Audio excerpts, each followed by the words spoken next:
just to give a Starla. Sorry. All good. All right. So just to introduce our guest speakers today, Carmen is a native of Austin, Texas, and second-generation community organizer working with neighborhoods and organizations in Austin's Eastern Crescent for the last 15 years. After receiving an interdisciplinary BA at the University of Chicago in environmental studies with a focus on the North American Free Trade Agreement and its impact on Mexican communities and international food systems, she returned to Austin to work at home as an environmental justice researcher and organizer for Polido, which we learned about earlier, in East Austin. She later ran a program at the nonprofit Marathon Kids called the Wellness Team Initiative, which engaged parents and teachers at 18 elementary schools in Austin's Eastern Crescent to increase fitness and nutrition opportunities in their communities. This program was the reason Carmen got involved in the Southeast Austin community of Dove Springs over a decade ago, where her current organization, Go Austin, Vamos Austin, or also known as GAVA, was founded. Carmen cares deeply about community relationships and intergenerational organizing, and participates in public health, anti-racist, and anti-displacement networks in Central Texas and across the country. She chaired the City of Austin's Hispanic Latino Quality of Life Commission until July 2019, when she joined the city's Planning Commission during a once-in-a-generation land development code rewrite, and is an inaugural member of Austin's first independent citizens redistricting commission, which created single-member city council districts in 2014. We're glad to have you, Carmen. And then to introduce Kizzy as well, since she'll just jump in after Carmen. Kizzy is a devoted community member that is passionate about serving youth in finding their unique purpose and potential, creating accessible education, prioritizing justice, racial equity, and community upliftment, fostering local intergenerational leadership, and helping people maintain their personal well-being. Kizzy is the co-founder of EcoRise and has played key roles in every department since the organization's inception. In her current position, she manages programming in DC and California, where she supports K-12 teachers with their sustainability and environmental justice initiatives. She's also a collaborator of EcoRise's environmental justice curriculum and EJET professional development workshops, initiatives, and outreach, and co-leads EcoRise's equity, diversity, and inclusion initiatives. She is also providing facilitation and development support for EcoRise's year-long Youth Climate Council programs in Austin and San Antonio, and has over 20 years of experience in teaching, developing, and running youth leadership programs, training and mentoring facilitators, and launching nonprofit organizations, and feels that collaboration and healing-centered approach is key to community engagement and transformation. And with that, I will let Carmen start us off.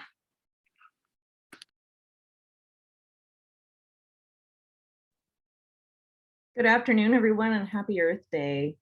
I want to say I'm so honored to have such good friends and colleagues and allies at the Steve Hicks School of Social Work for most of my organizing career in Austin. It's always been one of the most humanizing places to build relationships and explore so many different topics that intersect as we're all doing this work across different issues, all the different issues that affect us and affect the world that we live in. So it always feels like a familiar place to come in and meet new people and have new conversations. So I really appreciate that, and especially want to extend my thanks to Starla Simmons and to Mark McKim and Erica Foster and all of the people behind the scenes who have made this really awesome. I just have to give you all a shout out for putting together this incredible gathering for us virtually and making it available.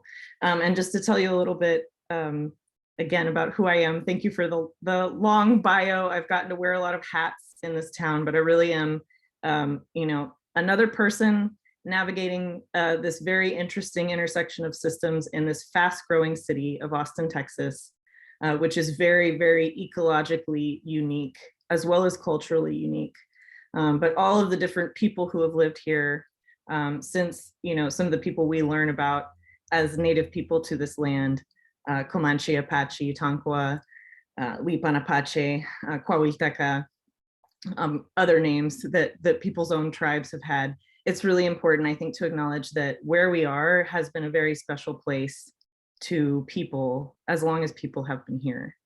And there has always been knowledge of the ways that our natural systems underneath us, underneath our feet, and the air we breathe and the water that is part of all of us is connected. There's a tremendous amount of knowledge. And so the same magic that has attracted engineers and scientists and geologists and herpetologists and all kinds of folks to this area are the same really important spiritual and grounding underpinnings that also anchor our history. And they also anchor the history of our systemic history, inequities. When we talk about environmental justice as a response to environmental racism. So for me personally, I'm somebody who was raised just north of the Colorado River on each side of I-35. And that's a part of my history and what informs kind of how I got to this particular work. Am I allowed to admit people? Okay, somebody just came in, welcome. So, excuse me, I'm gonna mute and switch to my slides.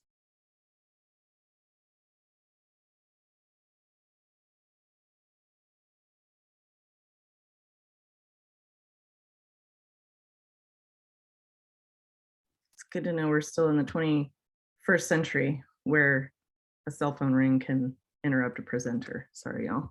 Let me share here. I'm going to share a few slides.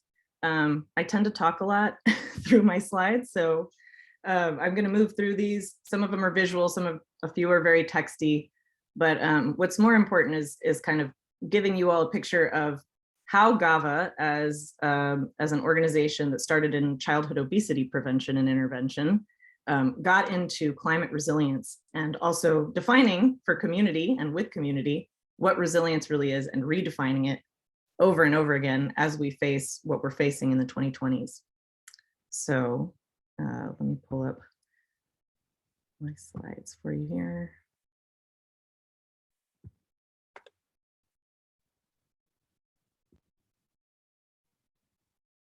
Oops, not share, present. You love how each platform calls it something different. Can you all see that? Yes. Good. Thanks for bearing with me here. Okay. So first, just to tell you a little bit about GAVA's mission, we organize and mobilize community power for health equity. Specifically, we work on reducing barriers to health in Austin's Eastern Crescent and increasing institutional capacity to respond to the people most impacted by historic inequities. What does that really mean? We're working on leadership development in communities in the Eastern Crescent. Many are communities of color, working class communities, many are multiracial communities who are dealing with all the systemic inequities we face in the world and in Austin, Texas, but also working on the agencies, the institutions, the organizations, the associations, the informal groups to follow the lead of the people most directly impacted. So it's at that nexus. And we really look at increasing access to healthy living. So what does it take to eat healthy food and live a healthy lifestyle and promote healthy outcomes in specific neighborhoods? How do you build community power to support that access and that transformation? And when we say we want to foster permanency, we understand nothing is truly permanent, but what we're really talking about there is neighborhood stability. How do we increase the stability in these neighborhoods so that people can continue to work toward those healthy outcomes?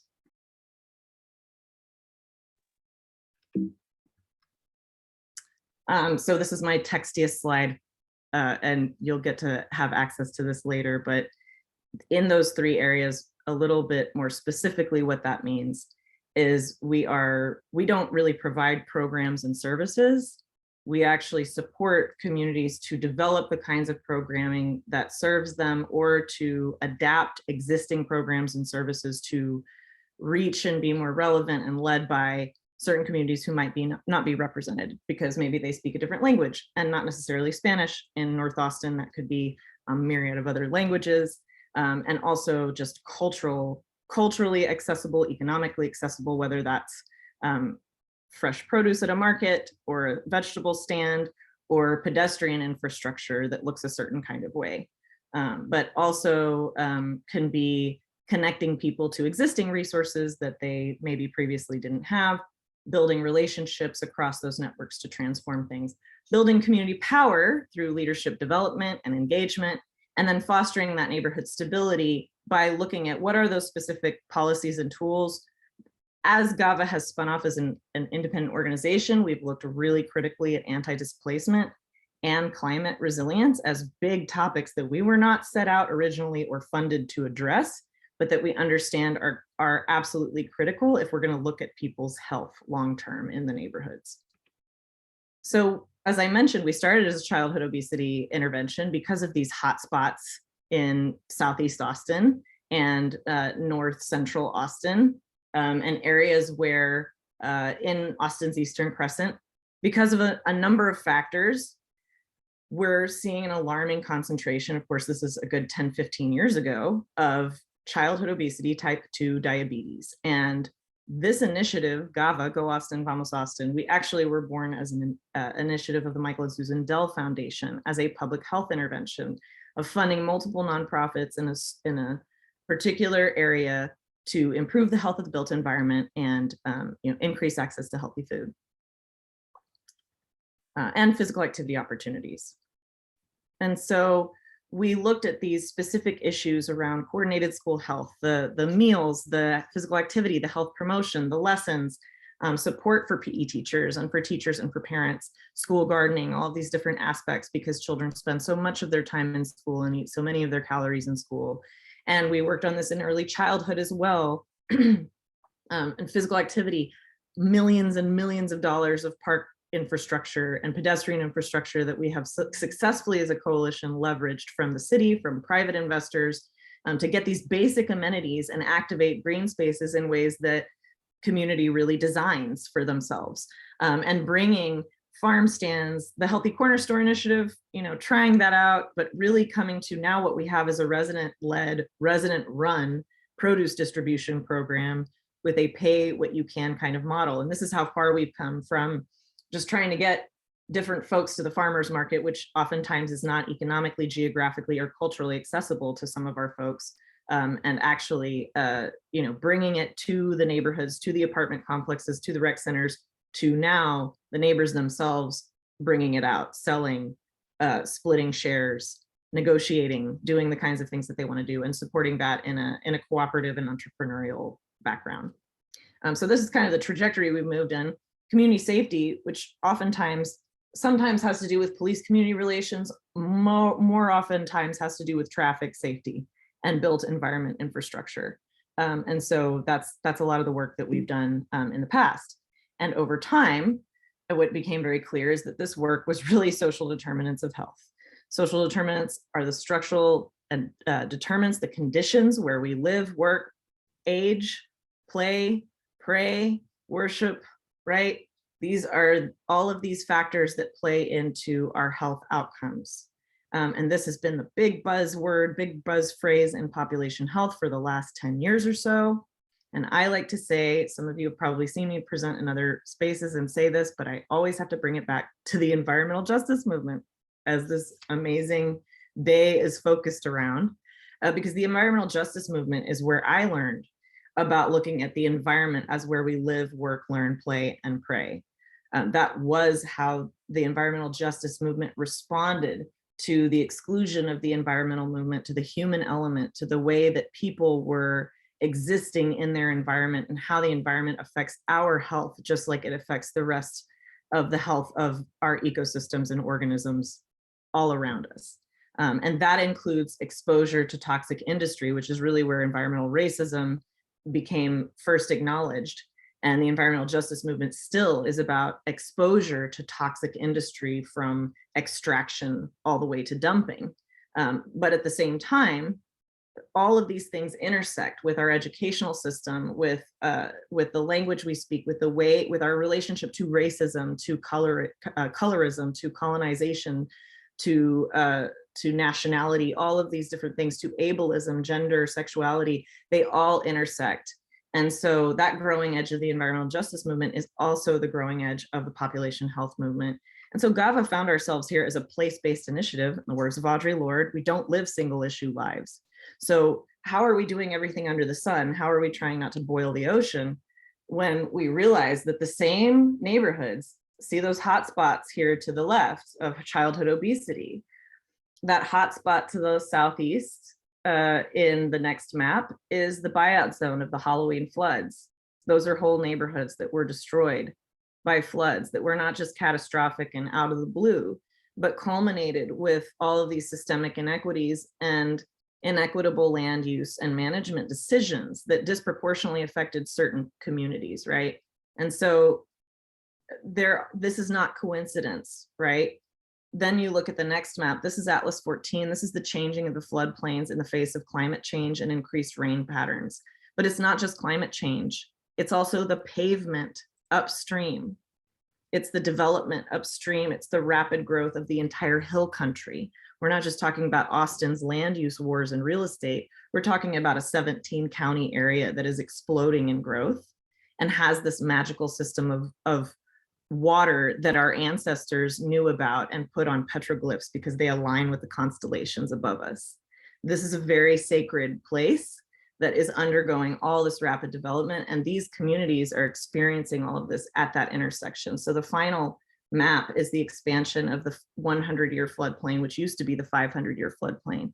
And keep in mind, this is before Harvey, Hurricane Harvey, and previous. This is just updating our flood modeling from the 1990s to now. So these same communities that have been impacted by type 2 diabetes, obesity, et cetera, also disproportionately impacted by climate stressors. In the north side, there's flooding too, but a lot of it's heat. It's the heat stress and the concrete up there. So this is pre-pandemic when we used to all huddle together in schools and meet people where they're at and treat people as experts in their lived experience. And we leaned on that a lot in the pandemic to keep working through the virtual world. We also really got to experience how incredibly, like, I'm gonna go back here, this previous slide, like, this is beautiful, right? And we did a lot of stuff to make this more accessible to people who usually can't come into conference spaces, linguistically, professionally, you know, a lot of barriers broken down. But I wanna acknowledge that, you know, this has been said, but it bears repeating. Our previous orientation, and when I say our, I mean the dominant culture of conference holding and gathering is and has been incredibly ableist. And it has been very exclusionary in some ways, even when we make it accessible to more people. And so while we lost access during the quarantine, this virtual area, the hybrid that we're coming back into, right? We've talked about how important that is. I just want to acknowledge that we both lean on the richness of these in-person gatherings that we made as accessible as possible. And we also acknowledge how much leaning on proximity, trust, and finding other ways to break isolation can actually be more inclusive. So we're also having to redefine resilience, because I have to say resilience has become such a buzzword that it's so diffuse at the leadership level, it's actually resulting in inaction that's costing us lives. It's costing us heavily when we need to be taking action and moving toward really productive, adaptive ways to not just, it's not about saving the vulnerable, it's about enabling people to take care of ourselves and each other, right? In times of crisis, in times of severe injustice, and also in times of climate change, climate shocks and stressors.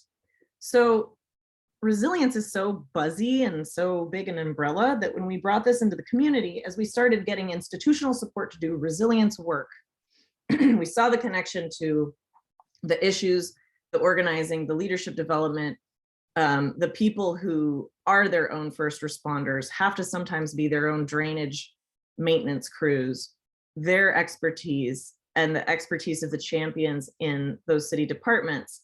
We could have a conversation about how we respond to each other and how we take responsibility. And so response and responsibility became the framework of a conversation around what resilience means. And that made it tangible because you could actually spit out actions, disaster response plans, who you check on, keeping your gutters clean, making sure maintenance crews take heart, prioritizing drainage projects where the need is greatest because of all these intersecting factors on these maps that we just looked at. That's equity, right? Applying equity tools.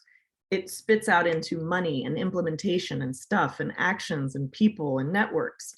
Whereas oftentimes what we see is the conversation about resilience, even at an academic level, and especially at an institutional level, can kind of get stuck.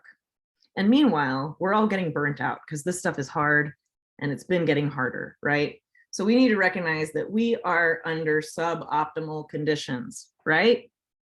Is anyone on this call unaffected by the last 2 years of current events? I don't think so, right? A lot of us are more comfortable than others. A lot of us have been hard hit. Most of us have been dealing with the slings and arrows of life while also coping with these big systemic hits, right? As well as climate shocks and stressors where they are also occurring and are just going to keep occurring.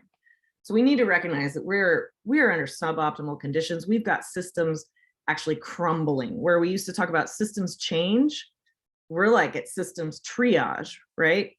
Some of our public education system got called into question. Its very existence during the pandemic. So what does it mean for us to actually nurture ourselves just as from a practical sense to get through this and set quality metrics, but not try to be so productive? We don't need to produce right now. Producing is not our greatest need right now. What we need is sustenance. We need regeneration. We need refueling, right? We need to top off the tank. We need reinforcements. We need safety nets. We need collective, realistic metrics that matter to the community as much or more as they matter to funders, right?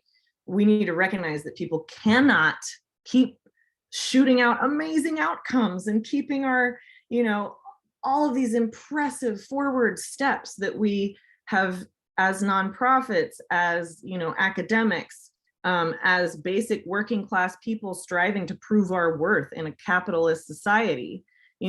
More. How are we accomplishing? How are you building your resume? How are you advancing yourself, right? How are you making more money when we can barely, wages are stagnant, right? People are struggling and not everybody's struggling the same way. So we need to assess and equalize those risk factors and adapt. And I always come back to Grace Lee Boggs because she was one of my favorite teachers and I was so lucky to meet her in 2008. And more importantly, the entire generation of young people that were still inspiring her and inspired by her in Detroit. And I encourage folks to look into Jim Boggs and Grace Lee Boggs and their work at the Boggs Institute if you don't know it. But her advice to the Occupy movement about a decade ago was, do something real, do something local, however small, and don't diss the political systems. Right? The political systems are still relevant. They just have limitations. And so when she says small, she means a garden. Why? Because the garden's not going to cure your childhood obesity, but it might keep your sanity for another day. And that's how we're shifting our framework of urgency to care and well-being, because we still care about exercise. We still care about access to outdoor play and social support. We don't want kids on screens all day. We want to share healthy food, but it's not because we think you're fat and you don't know how to take care of yourself. It's because we all know we need to exercise more. We all know we need to eat more vegetables, right? But now it's a matter of sanity. I'm exercising to flush my brain, to metabolize the human suffering that I bear witness to directly or indirectly during these times, right? I'm taking time to be out in nature so that I can get back to my circadian rhythm with the birds who are still doing their work every day, right? I break that isolation with social support to support my nutrition and physical activity from a wellness standpoint. We share healthy food when we can so that we let people know, hey, I'm still looking out for you. I'm going through it too, right? You're not alone. And we're mindful of our exposure to screen time because you might go mad listening to the news or following city council all day. So while we're addressing this upstream stuff, we're also paying attention to this very real allostatic load, which is the same thing that creates the incredible disproportionality of maternal and infant health outcomes in our country for Black women in particular, right? Is the allostatic load, that 1,000 cuts. And right now, we're all under a very heavy allostatic load. The inequities haven't gone away, but those connections of social support, those ways that we fill up our cup and renew and restore are absolutely as critical as they've ever been. And they have always been there. We have always had those in our history, in our culture, right? So real quick, I want to say, you know, when it coming back to the institutional stuff and the deal making and the business, because at the end of the day, we all got to keep the lights on. Who is benefiting from the work you are doing? Who gets strength from it? Where do you want to put that energy, that life force? Who are you investing in at the end of the day? Because all kinds of people benefit from the work you do, whether you realize it or not. Obviously, if you're doing your work by and for and with, shoulder to shoulder, and following the lead of community, and you can learn from your mistakes and course correct, then you should be able to see progress. Equity should mean that impacted communities can see and feel the progress that's being made, right? But organizational partners are on the line. Everybody's stressed out. Governmental partners, government can't solve a lot of problems right now. Your success is their success. Your philanthropic partners have a lot of money they need to figure out what to do with. And investors are certainly benefiting from the work that we do, right? Every time we improve a park, there is a real estate interest in that. We need to be aware of that. We need to not shy away from that and understand the value to whom and where that plays into our power analysis of the work that we do. Who's there and who's not. And finally, you know, leadership is about our networks. Networks are what change the world. Networks are the net that works. Networks are a key part of anti-racist organizing.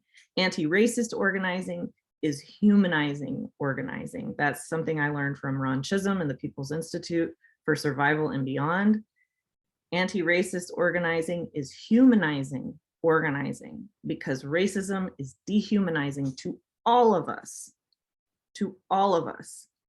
And to humanize our work is to be anti-racist, to be anti-oppression. It is to find that human piece that is following in our hearts and guts what feels right. Because in these moments of extreme stress, sometimes you have no choice but to rely on what feels right. That's what's going to get us through this, right? So count on that, because that's what your ancestors counted on. And not everyone has bought into this dehumanizing arrangement. We always have a chance to interrupt it. We always have a chance to ask ourselves, what is statute and what is custom? And where can we transform our custom to be more humanizing? And recognize that without our caretakers, without our frontline workers, without our first responders, right? Those essential workers, that conversation we had at the beginning of the pandemic, we don't have anything. We don't have a system. So it's not even just a matter of niceties. Self-care is now a practicality. It's just a part of the work. And in the same way, anything that we invest in our caretakers, anything we invest in our own tank as caretakers, as educators, as social workers, it goes right back out into the community. And that's true for the community leaders we work with, right? Anything they get goes right back out. So investing in just that wellness is in itself, that is the value. That is the value in just the being, right? Because the doing comes along if the being is okay. And that's the definition of resilience that I think we all have to strive for. I quoted Grace Lee Boggs because in her almost 100 years of life, 75 or so in the movement, she realized that that revolution was very much a cultural revolution. It is a spiritual revolution, as much or more than it is in the streets. And we're all just trying to get through. So I think I've said plenty. I'm gonna tie this up a little bit and just say again, resilience is absolutely about addressing a framework of equity, and it is about addressing a framework of care and a humanizing approach to the work, not because it's touchy-feely. It is touchy-feely, but because it's actually practical to the systems being able to repair themselves and actually find equilibrium so that we can keep going in this very challenging work. I appreciate y'all so much, and I look forward to hearing from Kizzy as well, because I will say EcoRise is one place where we are investing in the next generation, right?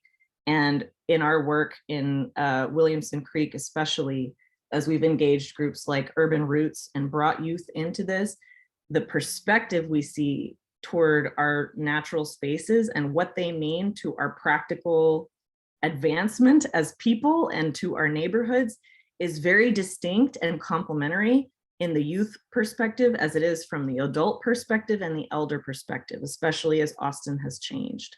And so that brings as much value as the science and workforce development, all of those pieces, right?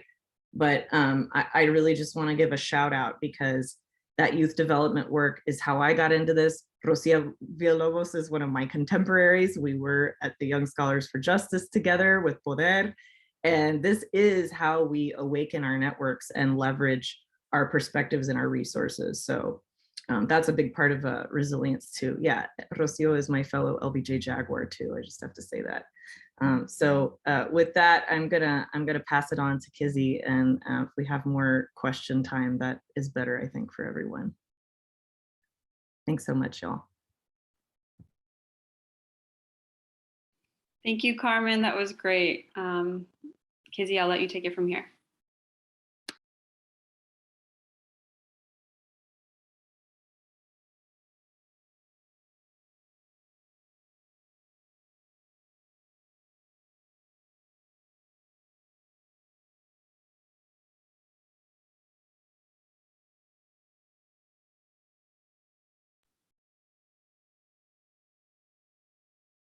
Not sure where Kizzy went. She was just here. Give us a moment. Starla, put us on a song so we can take a nice deep breath and a stretch break. That's probably, if I ended early, then if we're gonna practice what we preach, I should prompt everybody, take a moment, stretch, breathe into your belly, drink some water. Because some days, if you just drank some water and got some sleep, that's plenty for the day, right? Absolutely. Do we have any questions for Carmen at the moment? Yeah, I don't know what happened with Kizzy. She might have got it booted out accidentally. Erica, you want to text her real quick? She said her Zoom froze. So Okay. I was really nervous about hosting that. All of a sudden my internet would go down and the whole conference would go down. So we're looking good so far, knock on wood. Thanks, Carmen. She says, take a break and check in with what your body needs. Carmen, this morning, Rocio had some pictures of the Young Scholars for Justice, and you were in there, and it was about the most sweetest thing I've ever seen. And I didn't realize that you both went to high school together, but that makes sense. Yeah, what's funny is we were even well out of high school by then. That's how young people look now. Exactly. Right. We call pollitos. Hi, Kizzy, welcome back. Hey y'all, so sorry about that. I was like, no, I got to hear all of Carmen's, and then I was like, oh no, that's I'm so I apologize. No worries. I'm gonna make you, let me get you back as a host, and you should, all right, we should be good. Okay, great. I just want to thank you, Carmen. It's so inspiring to hear you speak. Your eloquence, your extreme intelligence, and a lived experience, and it's just, passion is palatable, and I just found myself taking notes, and I'm grateful. Oh, Marnie's here. My friend is in the waiting room, yay. Okay, great. So it's great to be here. I want to echo Carmen's words. I'm super grateful for all y'all just putting this on and making this happen and giving this opportunity for the community. This is a stepping stone for, I can just tell the future has this programming in it, and I'm really grateful to be pulled in and be amongst such amazing peers and colleagues doing this work and supporting the community. So I'm super grateful to be representing EcoRise, and let me get my slides put up here.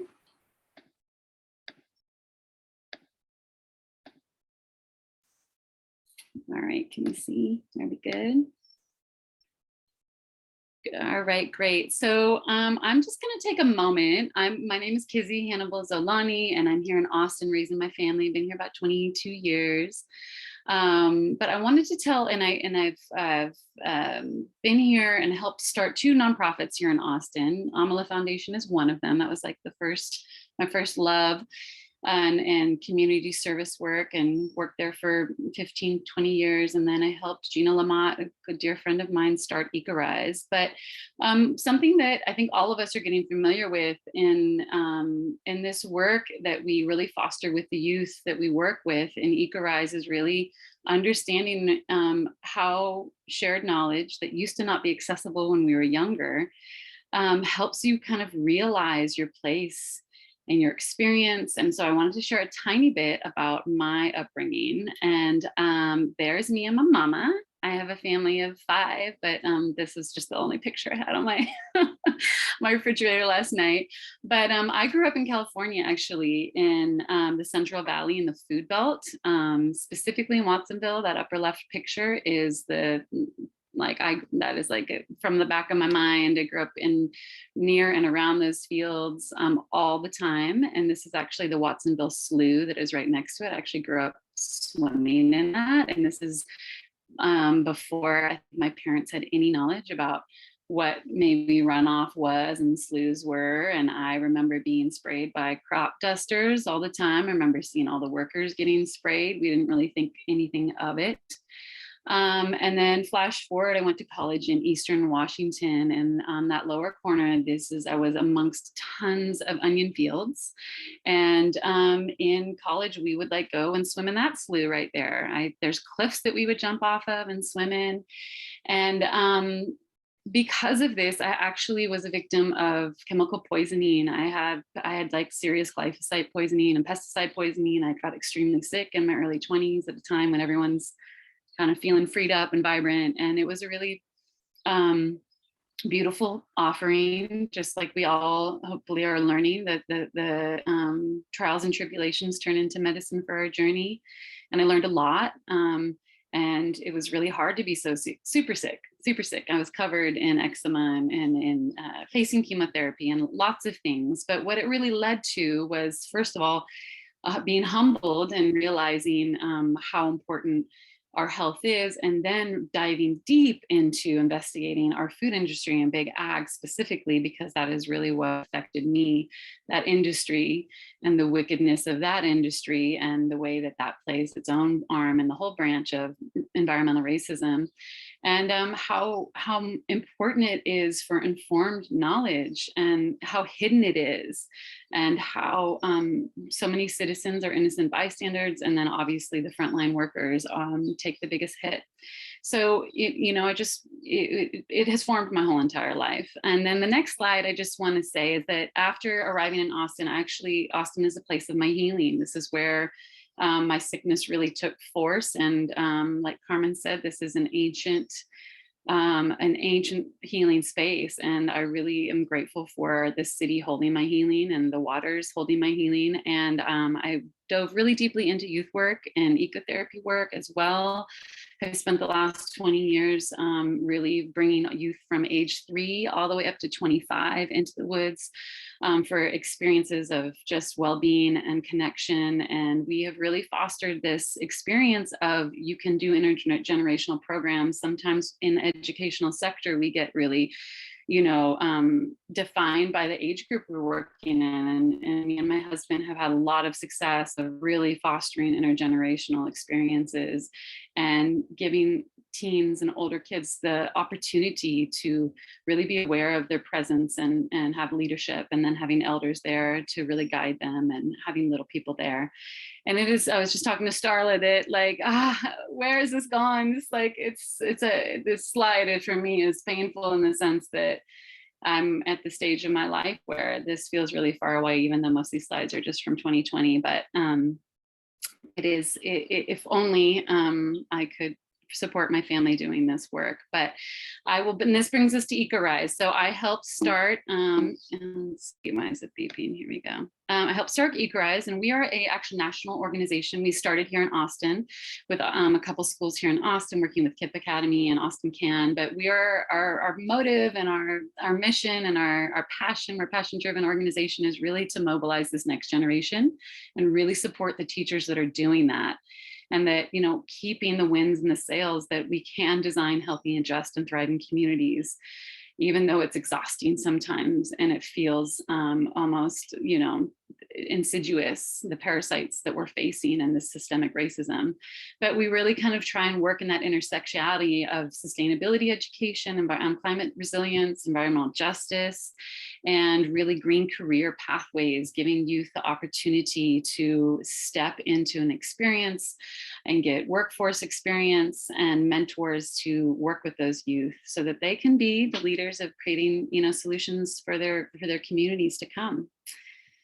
The main thing that we do at EcoRise is we focus on K-12 curriculum programming. That's like a big pillar of what we do. We have a teacher ambassador program, and I'll get into that in more details. We do youth climate councils. So we have one in Austin and one in San Antonio. And this is a 9-month program where we have high school students committing to really investigating their climate action or climate adaptation plans that the city has kind of gotten behind, and really kind of picking them apart and making sure, like, what is the city saying that they're going to do, and is it happening? And we're connecting them with city council members and leaders in their group, and they have a culmination of a community impact project at the end of the year, and hopefully a deeper path of civic engagement. We also do Green Career Academies, which is an internship program where we really focus on making sure the students are well compensated and having excellent experiences and opportunities in green career pathways. And then partnerships, like Carmen talked about, partnerships are queen, collaboration is queen. We have to do this together. The more we work together and lean on each other, the more effective this work is. And then we also have a Gen Thrive mapping tool. It's the era of mapping, and I'm so grateful none of this kind of information was available to some of us when we were coming up, and it just feels wonderful to have so much information nearby. Before we start though, I just want to kind of acknowledge, I know it was spoken about earlier in the conference, that we are a historically white-led organization participating in the whitewashing of the environmental education sector.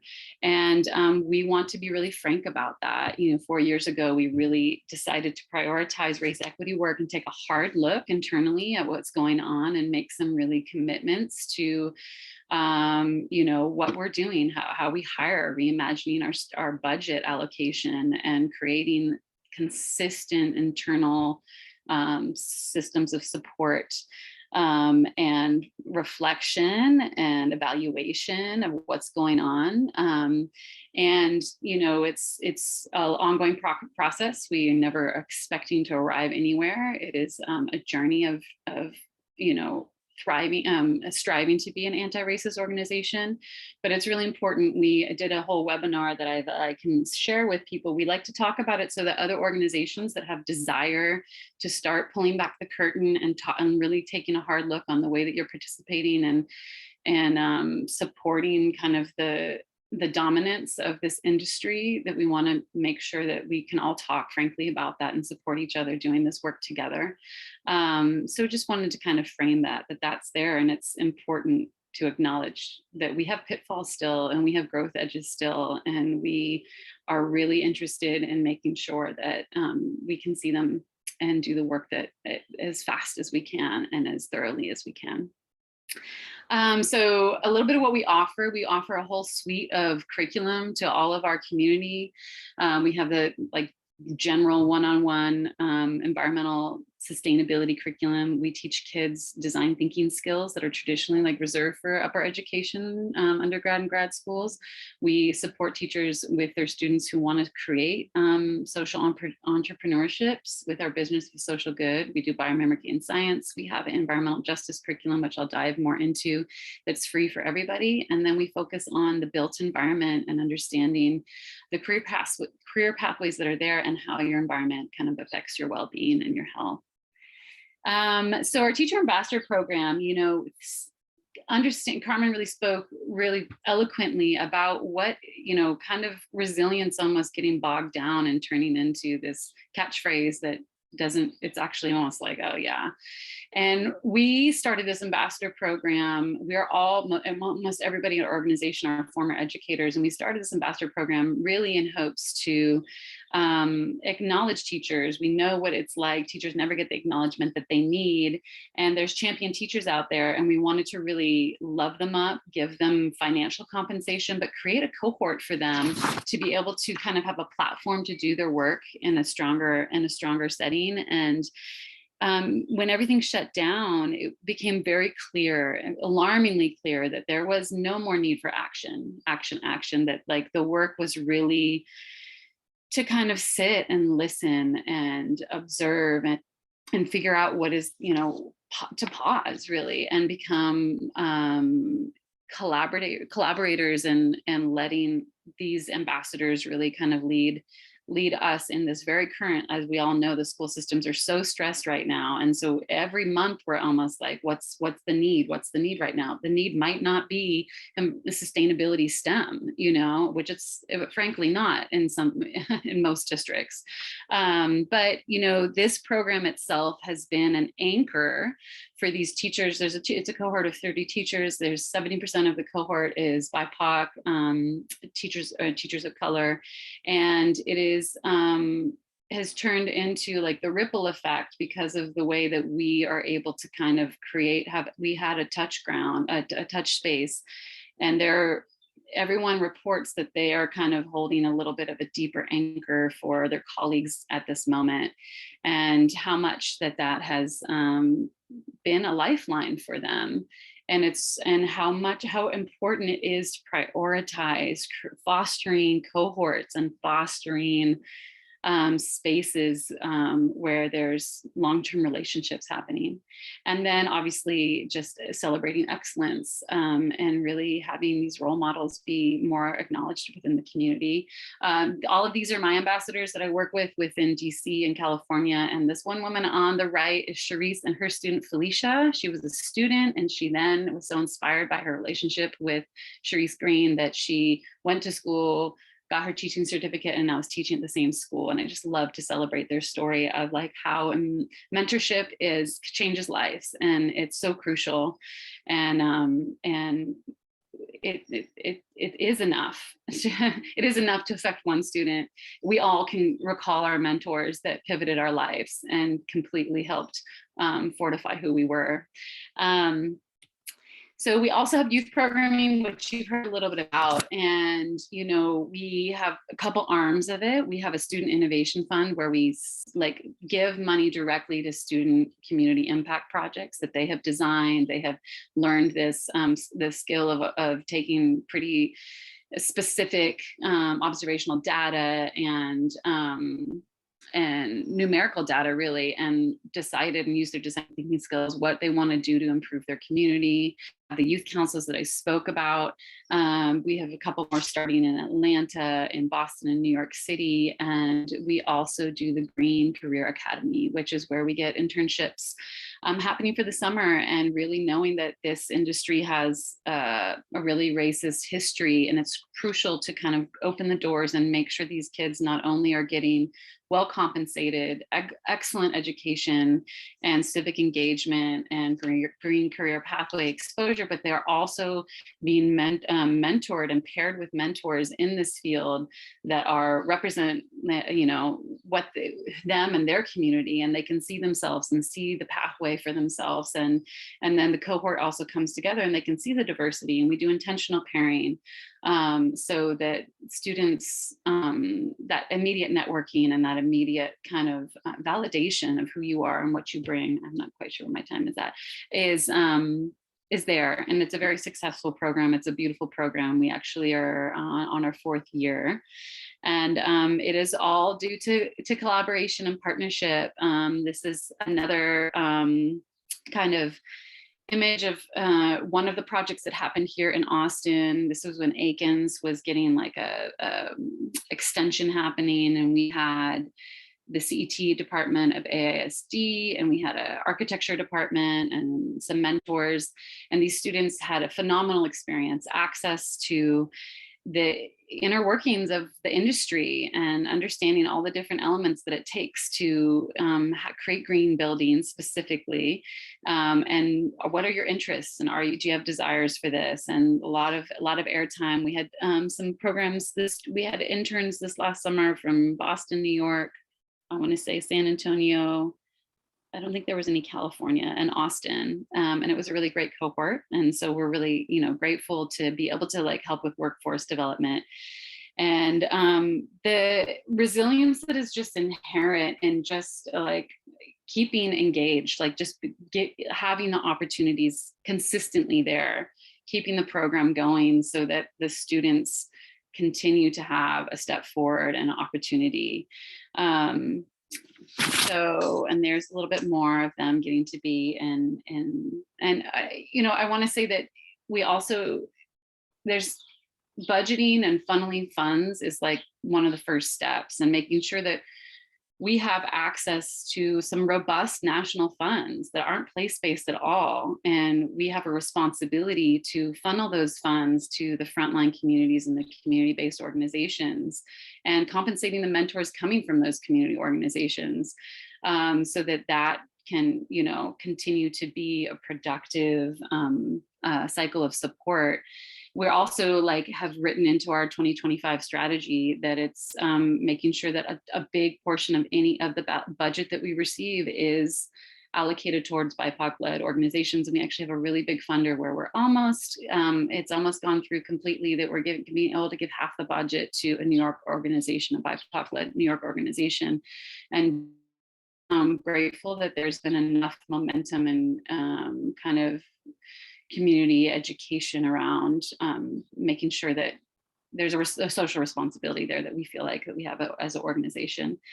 And this work is a work in progress, but one of the great things that's come out of these last 2 years of being kind of shut down was we were able to really get back into having programming paused and creating a bridge for the teachers that were our original clients, that are being able to bring environmental justice into the classroom, into their instructional practice, and making sure that they have something that is easy to plug and play with. Our curriculum is kind of based off tiering. It's like a scaffolding from elementary up to high. And, in elementary school, we just want to really make sure that there is access, especially on a social emotional level. Like, you can talk about this with pre-K, you can talk about actions and behaviors and cultivating, observational perspective taking and empathy, and how empathy leads to compassion, and what are kind and unkind things that happen that turn into just and unjust behaviors, and who a role model is in your life. And we kind of build on that in middle school and dive a little bit deeper into opening up what is going on with the system, and how does resource allocation affect everything, including your experience. And kind of getting more into that community action piece, and making sure the students understand the license that they have and the agency that they have. And obviously learning history, you'll have a link to being able to get all these lessons, but there's a big history piece. Understanding our history, our national history, our local history is key and crucial. And then in high school, we kind of build on making sure the kids understand town hall scenarios. There's a bunch of scenarios. We have 7 scenarios, like fracking and new roadways and vacant lots and landfills being installed, and that it's not so cut and dry. There's complex things that happen, and who's going to play the residents, who's going to play the city planner, who's going to play, all the different roles, the commissioner, and they really go through these scenarios, and then they learn how to write policy and regulations. And it's lovely because a lot of these students that are doing this curriculum are then going into internship program and meeting mentors immediately, that are allowing them kind of to step deeper into their passion. So it's really wonderful. One thing that we really just focus on with our teachers in this curriculum, which is so crucial, is this idea of, you're going to be doing this work and talking about this stuff in your communities, especially with youth. You need to be really prepared and cognizant of not, enforcing more trauma, and being really having that moment of reflecting, who am I and what's informed my experience, and why does this work matter to me, and what is the spectrum of experience amongst my students, and how do I best serve and best hold these conversations, and that's a lifelong journey as well. But making sure that we've stressed this with the teachers. This is not a fad or anything performative. If you go into this work, you need to really be very committed to your part of it and your element in it. And then we also really like to make sure that amongst, as we all know, in this idea of trying to redefine our resilience, that it's a heaviness. It can be so daunting. And we have to celebrate our victories. We have to look to the shoulders on who we stand, and the people that have committed their careers to doing this, and the victories that have happened, and making sure that we honor and uplift those and bring voice to the work that people have done. We created this beautiful poster series with an artist, and there's unfortunately only 13 posters. There should be hundreds and hundreds, but we intentionally started with our elders. Obviously, there's a lot of youth doing excellent work, but they need to understand, and be able to look to their elders and learn from what they've done and show homage and appreciation. And that's just a small element of just making sure whenever we do this work, we dive into the bowels, and then we take a moment, like Carmen kind of spoke about, who can we go outside? Should we sit under a tree? Let's talk about, some people that inspire us and what's happening, and how the fight has always been there. The resilience has always been there, and the resistance has always been there, even though it's not been covered, and it's hard to sometimes track that history. And so I kind of want to end with this idea of that we, each one teach one, the power of knowledge. Everybody has so much information at their fingertips, but making sure, I know you've learned a lot about Austin today, but making sure, like I started off with, where are you from? What is it like? Dive deeper into Austin if you're here in Austin or the whole Central Texas area, but where are you from? And what is the history from where you're from? It's going to help unlock keys, and all of the things, the redlining, the gentrification, the disparities and heat islands and road qualities and infrastructure. Were there big spills when you were a young child that you didn't know about? It's sort of, I've had moments in my life where I'm like, oh my God, that I had no idea that what was happening and how this was informing my whole journey. And so the encouragement to just do this research and finding out not only kind of the 101 of everything, but also what are the local healing centered resources in your communities, and who is already doing this work. What community-based orgs have been committed to this and have resources, and that we coming together can make the work even more effective. And that sort of leads to the call to action is that, how can each of us help foster impactful mentorship with the next generation?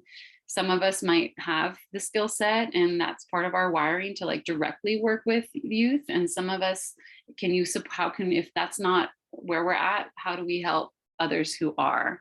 But knowing that all of us can point to the auntie, the uncle, the teacher, the professor, the coach, the whoever that gave us what we needed to help us down the road. And that's just a crucial part of this resilience, is just that interpersonal relationship makes all the difference, especially in healing and healing trauma. And then who's doing the work? Find out who's doing the work and how can you support them? Is it your time, your expertise? Can you mentorship? Is it money? Give money, networking? Can you amplify the voice? Whatever it is, put your time and effort into taking a little extra time, because we all know it's easy and we all want to take some time off, and we all need to take time off, but let's remember to return and collaborate and work together with all the other like-minded hearts and souls that are doing this work, and have, the vision of really creating thriving communities around us.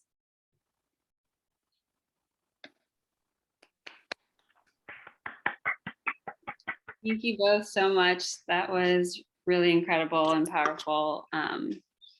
Some really good thoughts to take home today. I am going to open it up for questions. If anyone has one, feel free to enter in the chat or just turn off your, unmute yourself.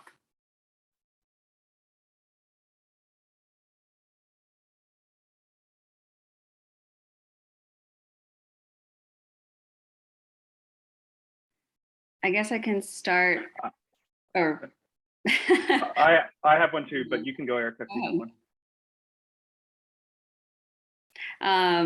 I loved, Carmen, your slide about social determinants of health, and I remember once learning that in graduate school. It was really helpful framework to think about systems theory, which they talk about a lot in school. So I'm just wondering if you or Kizzy could just speak more on how in social work we're always involved in the system, and like how can we look to like the environmental justice movement as something that we're always doing, whether or not we're actually like involved in an organization that is specifically EJA related. Yeah, I mean, I'll say a few words about that because I touched on, that's where I learned that framework was the environmental justice movement, but why? It was because the environment had become siloed institutionally and linguistically to mean something external to human experience.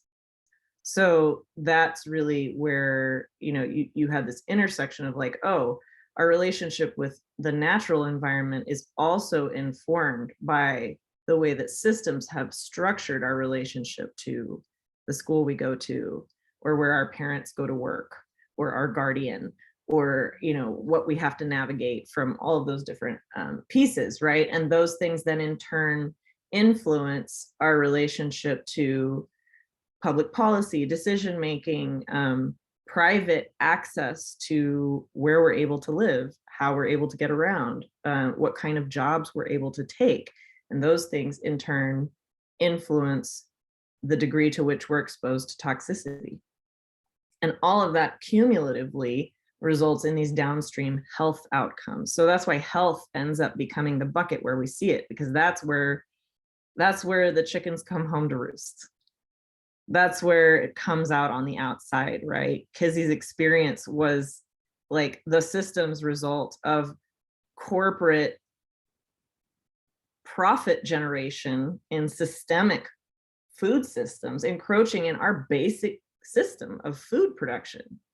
And it comes out as a physical manifestation in the health symptoms of people who are at that final point of exposure where it has accumulated, and all of those systems have influenced where we end up in that scenario.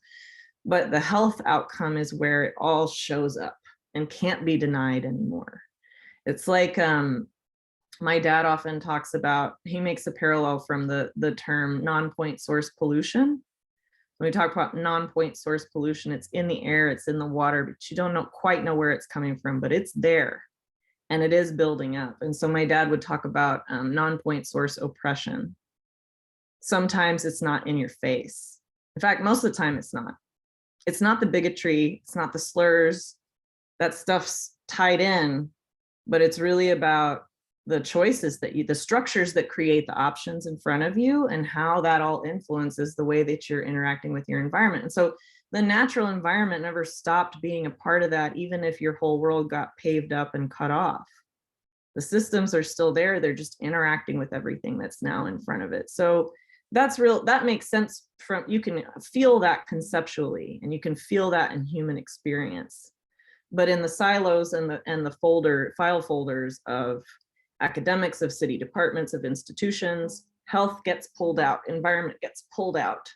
And really all of these things they all intersect, and they show up in our environment, they show up in our health. And so that's, that framework is really critical. But again, that was like a response to the siloing. And I always say this because the environmental movement wasn't funding environmental justice, right? The environmental justice movement was really about uncovering two big truths. One, that people of color and working class communities and poor people, and especially across race, disproportionately impacted by environmental toxins, right? Industrial toxicity. But also by climate change. But the other big piece was that the environmental movement was not addressing that whatsoever, that less than 2% of that funding was going to environmental justice. So who was funding environmental justice as a movement? Was public health. Because again, that's where it comes out. So that's where we have to, like, as public health, as social work, you're addressing the systemic thing and where it really comes out, these undeniable truths. But those undeniable truths, I mean, once it comes to a head, it gets its own file folder in the cabinet. Resilience, right? Pandemic. Well, it's really all these systems intersecting, right? And Kizzy, I don't know if you want to add into that. That was beautiful. I'm gonna let that just marinate. Thank you.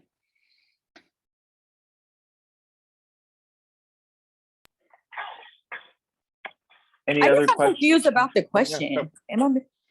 I think, sorry, Mark, I'm confused about, am I missing? I think I feel like I'm missing something, which could be totally true, but what was the question? I'm sorry. The question was, how does social work engage with social determinants of health and how that relates to like environmental justice? And I think Carmen's point was that you can't not be a part of it. It's because we're built into the natural world, we're also built into the systems that interact with it. Yeah, no, I mean, I guess I could dig into that a little bit more, because to be fair, I didn't really answer the question because social work is not my specialty. I just have by osmosis, I've gotten to, a lot of y'all have rubbed off on me. I've worked very closely, almost always have an LMSW on my team at any given time. It's really, really useful. Y'all are amazing networkers and resource sharers and builders. And by nature, yes, I mean, I think Erica, you did take, by nature, your work has to touch on all of these different systems, has to hold a balcony level view and maintain a present moment on what is acute or within reach at any given time, right? And that's no easy task. So you don't have to become an expert in all these things, but there are, I think, principles of the environmental justice movement, as there are principles of public health, as there are principles of anti-racist organizing that can inform you as tools and be applied. The same methodology can be applied to each problem. And that is things like learning from history, centering the directly impacted, bringing a humanizing approach, sharing culture, right? Prioritizing wellness, these principles, and analyzing systemic inequities, right? Analyzing power. Those things actually can apply themselves. That's why GAVA was able to apply the same methodology that we use to get better pedestrian infrastructure, parks, playgrounds, trash cans, healthy food in corner stores. Now we're applying that methodology to get better drainage infrastructure, right? Disaster preparedness plans, any number of things. There's a lot politically to gain and lose there. That was no easy task, getting that work to be funded. But the actual methodology that you apply as a practitioner, whether you're an organizer, social work, I mean, we can all be organizers as social workers, as community health workers, as bank tellers, frankly. There are always opportunities to interrupt. And so it's kind of, it's figuring out that lens, right? That environmental justice lens, that equity lens, that resilience lens. It's like that pair of glasses, and you have to keep cleaning them because they get foggy. I would just get that from Paula Rojas. You know, you gotta clean the glasses because they get foggy. But then you apply it to, okay, your particular body of resources, you know, your file folder, et cetera. Knowing that these things are interconnected, and you have to code switch. You have to learn multiple languages, which also takes a cumulative toll. And I think that that's a big part for social work and for organizers, for nonprofits, for working people engaging in this work, holding a lot of us accountable in this work too. That reevaluation is really critical. That's somebody, yeah, Emily Brooks says, your prescription changes as you learn more. It absolutely does. And it changes with the circumstances and your longevity in the work over time, right? And the lessons that your elders told you that maybe you didn't want to listen to 10 years ago, or something a youth said to you that sounded absolutely like a dream, you know? So in that sense, I think, I mean, it gets really abstract really soon, but it's like, you all have the technical tools. You can look up the resources. It's the adaptive leadership that is going to rely on your human instincts and those particular principles, I think. Thank you. We might have time for one more question before our break, if anyone has one.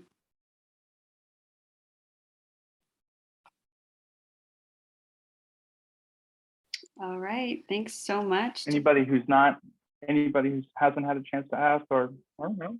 Oh, I was just going to ask if anybody hadn't asked a question yet and they wanted to. Then that was a good time.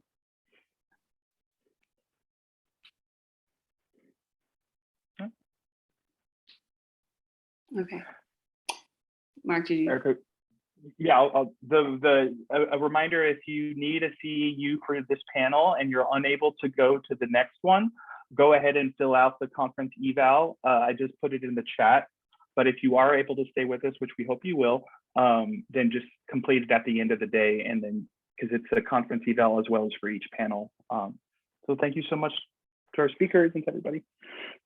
All right, thanks so much, Kizzy and Carmen. That was great. Really got a lot of insight from that. We're about to take a 15-minute break. We'll leave the Zoom link on. Our next presentation is Nature Heals, Reflections on Indigenous Practices and Ecotherapy for Wellbeing. Hope to see you in a few minutes. Thanks again, Carmen and Kizzy. Thanks, y'all. It's great. Be well.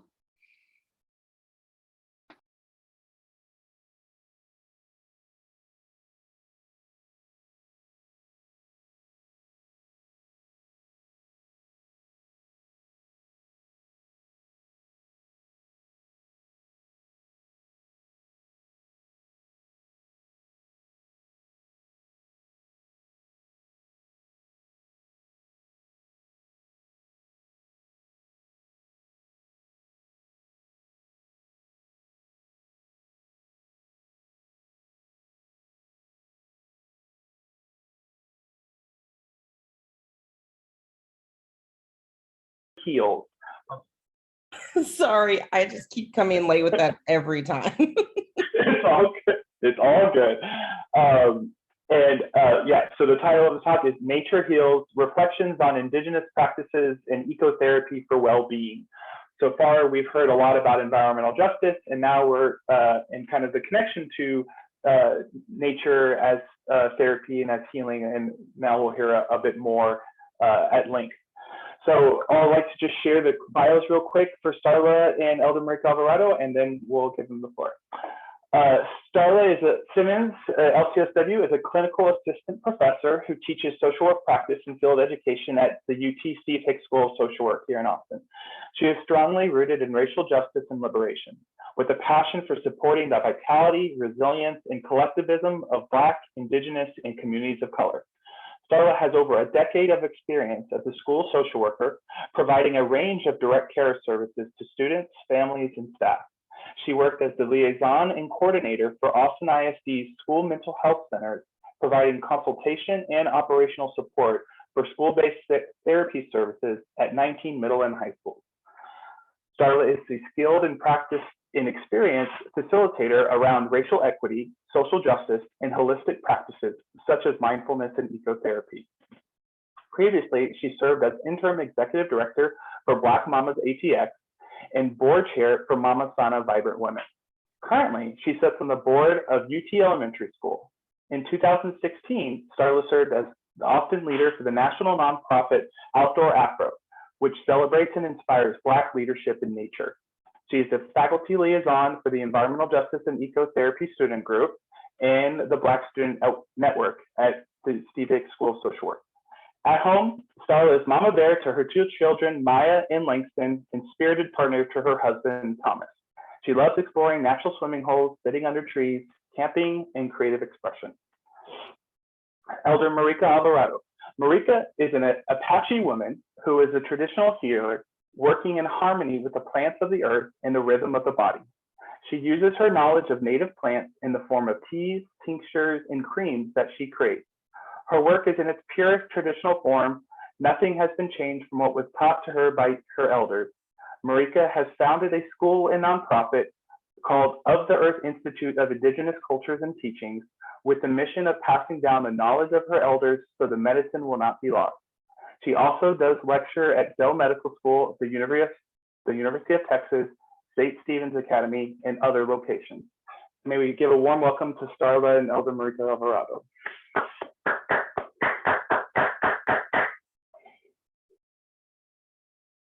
Okay, I am going to stop doing my hosting duties of letting people in. So if you want to just watch the participant room, that would be great. Oh, thank you. I feel like I've been with y'all all day. Now it's just like sitting in a room of people that I know, people doing such good work. I'm going to thank our student leaders, but I really just want to do some more thanking to Mark and Erica for pulling this conference together. I think in one of the conferences, I think Rocio said like history is being made now, and the fact that this is the first conference in school social work history that I'm aware of where we're really bringing in environmental justice and ecotherapy to the forefront. Students saw a need and really met it, and it's just been such a phenomenal day, soaking in all of the work that's going in our community for everybody to live better lives. So now I'm even more honored to be able to sit on this panel with Elder Marika Alvarado. I've just enjoyed getting to know her so well, and we said we're going to now bring it back down into our bodies because we're really going to be talking a lot about healing and looking at things more on a clinical level. So I'm going to open my slides and share. Can you all see that? Now I need to make it larger, but I have too many things. Here we go. Present. Okay. So I feel like there's a couple of people here. Can you all see that? Yep. Yeah. Okay, great. I feel like there's people here that have definitely heard me do my ecotherapy talk before. So, you know, the more times you just get the information soaked in, that is really, it's better, right? That's how we continue to learn. So I just want to spend a little bit of time talking about kind of how I ended up here, because I really think that me and a lot of my energy and a lot of my passion and interest has really come to this beautiful melding of ecotherapy and nature into my social work practice. But I just want to talk a little bit about how I got here. So I grew up in the country. My family was the only Black family in a very, very rural town outside of a small town. We were like living in a smaller town outside of a small town in Missouri. And I spent a lot of time just running around outside, hiding under trees, a lot of alone time. And my grandparents, my grandma, who is still alive, she's 93 this year. Nope, 92. Well, she had a farm. And so I spent a lot of time every summer running around with my cousins on her farm, catching frogs, just like really being free. And I realized as I got older how that has shaped me so much, and how honestly it has probably saved me in a lot of ways. It protected me in a lot of ways, because it can be scary being the only Black family in the country, rightfully so. It is scary, but I was really able to kind of come into myself, and I was practicing ecotherapy on myself at a very young age, where I think it's just a natural thing, right? So I worked as a camp counselor at a very rich camp where there was hardly any people of color, and kind of fell more in love with just integrating the outdoors into the healing of young people. Because at that camp, I mean, these were 10-year-olds who were just bringing me all sorts of trauma. They were just, you know, it was a camp where they actually stayed for a month. So they would show up and you would get to know these kids, and all of their traumas would come out. And I was in no way trained. And so I had to kind of respond. And what I realized now was like, oh, I was doing ecotherapy before I was even a social worker. And then in 2016, I found this group called Outdoor Afro.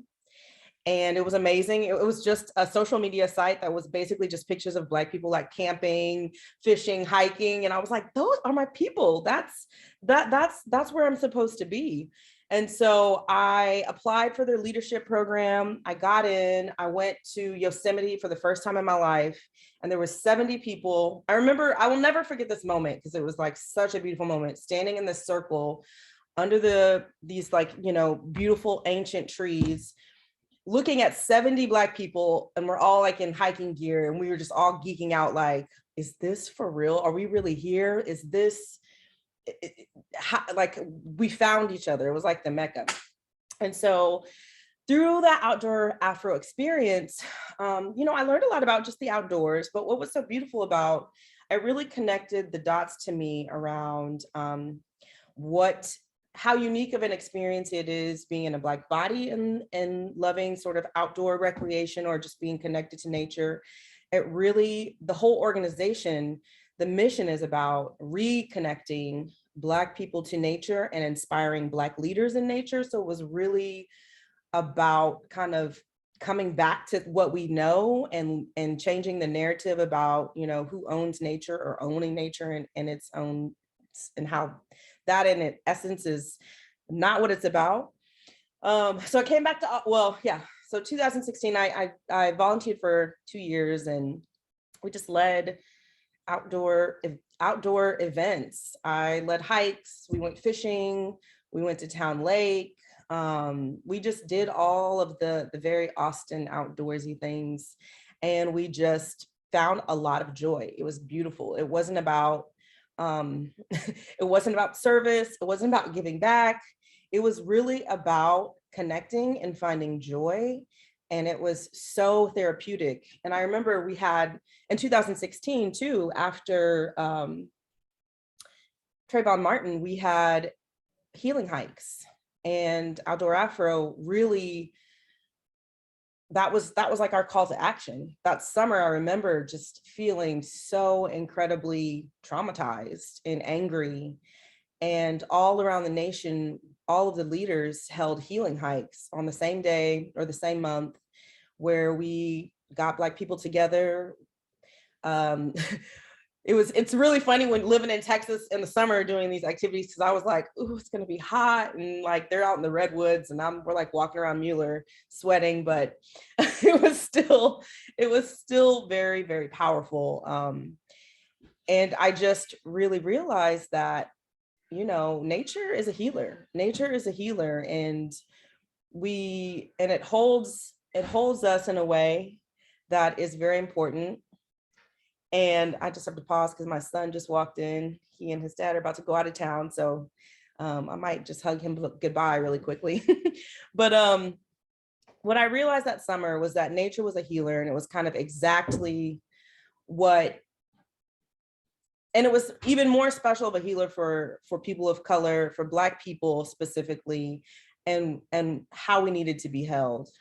And so, you know, I think after that, I started working at UT and I started teaching. So I'd also been working as a school social worker throughout all of this. And I've always incorporated nature into school social work.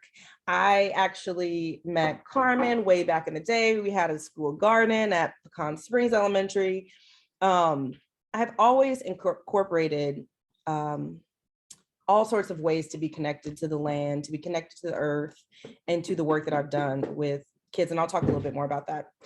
But after Outdoor Afro, after the juxtaposition of the super rich white kids in Minnesota, thinking about my childhood, and now as a professor at UT, I just have this new, well, not new, I just really have come to like, oh, this is what I'm doing. Like this intersection of ecotherapy and the environment and social work is really important to the health and well-being of everyone.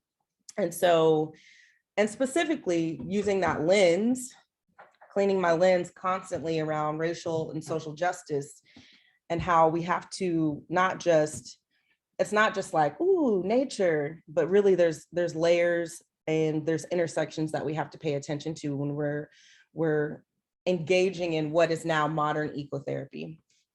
And so And my son just showed me put the milk in the recycling. Thank you, Langston.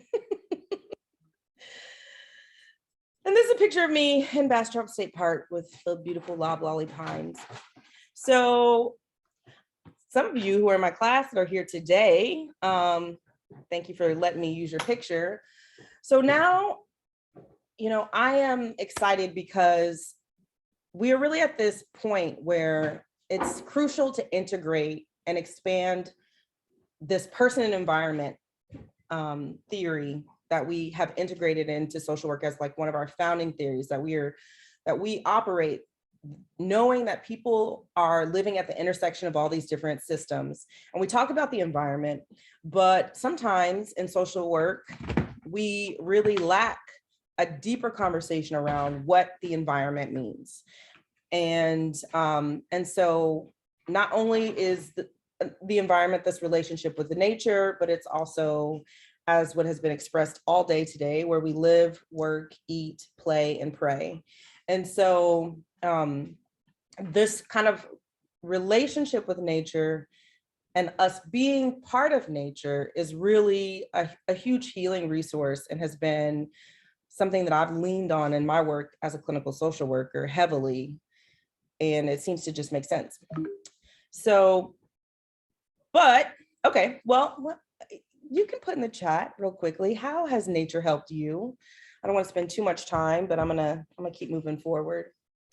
So what is ecotherapy? For some of you who are new, maybe newer to what ecotherapy is, some of you are well-versed in practicing here. It is a growing professional field of practice. So it's really any kind of healing or treatment approach that incorporates nature or relationship to the natural environment. For me, it's really rooted in ecopsychology and environmental spiritualism, environmental justice, deep ecology. And as Linda Bazell says, ecotherapy is really having nature as your co-therapist. And this picture is a picture of my brother and my nephew at Hornsby Bend when we took all of the kids on a bird watching event. And we had like 8 kids, and they were very loud, and the other birders did not appreciate it. So this is one of the best images that I can find. I'm in search of a new image, but really as social workers, we have to shift, and not just as social workers, as people, we really have to shift our worldview. That, you know, humans are on top of this pyramid and we just consume, and that there's this hierarchy. And really it's about shifting from this idea into more that we are living in relationship, and that we all creatures depend on one another. And I would even include plants and animals in here. It's not in there. So as you know, in this Western world, if there's not research backing up some sort of intervention, it's not fully supported. But ecotherapy is fully supported. There's actually tons and tons of research that shows that being in contact with nature is good for your body. It lowers your blood pressure. It increases your mental health. There's been a couple of studies looking at people who have spent more time outdoors during the pandemic, which has been particularly stressful. We've been we've been both isolated, and for some people who maybe had to quarantine with others, maybe not feeling isolated, but feeling like maybe constantly with people, but that being outdoors, and there's another study, being outdoors and getting outside has helped mitigate some of the stress that the pandemic has brought on to us.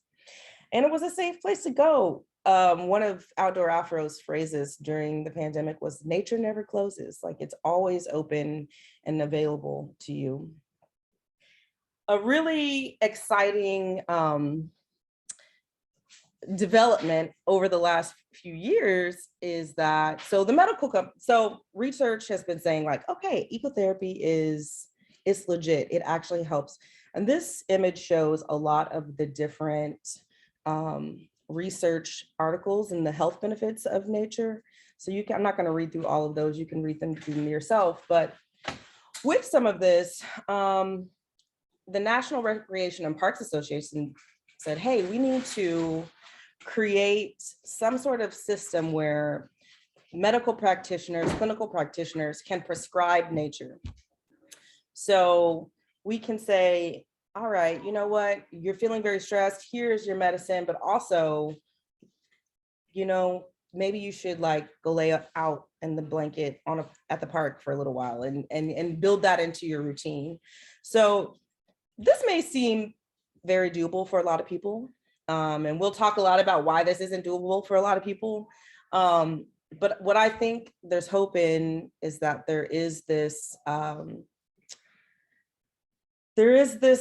sort of like coming back to maybe how we used to live, right? Coming back to where human beings feel the most at ease, which is in the outdoors, which is in nature, and building that back into some of our routines to be healthier people.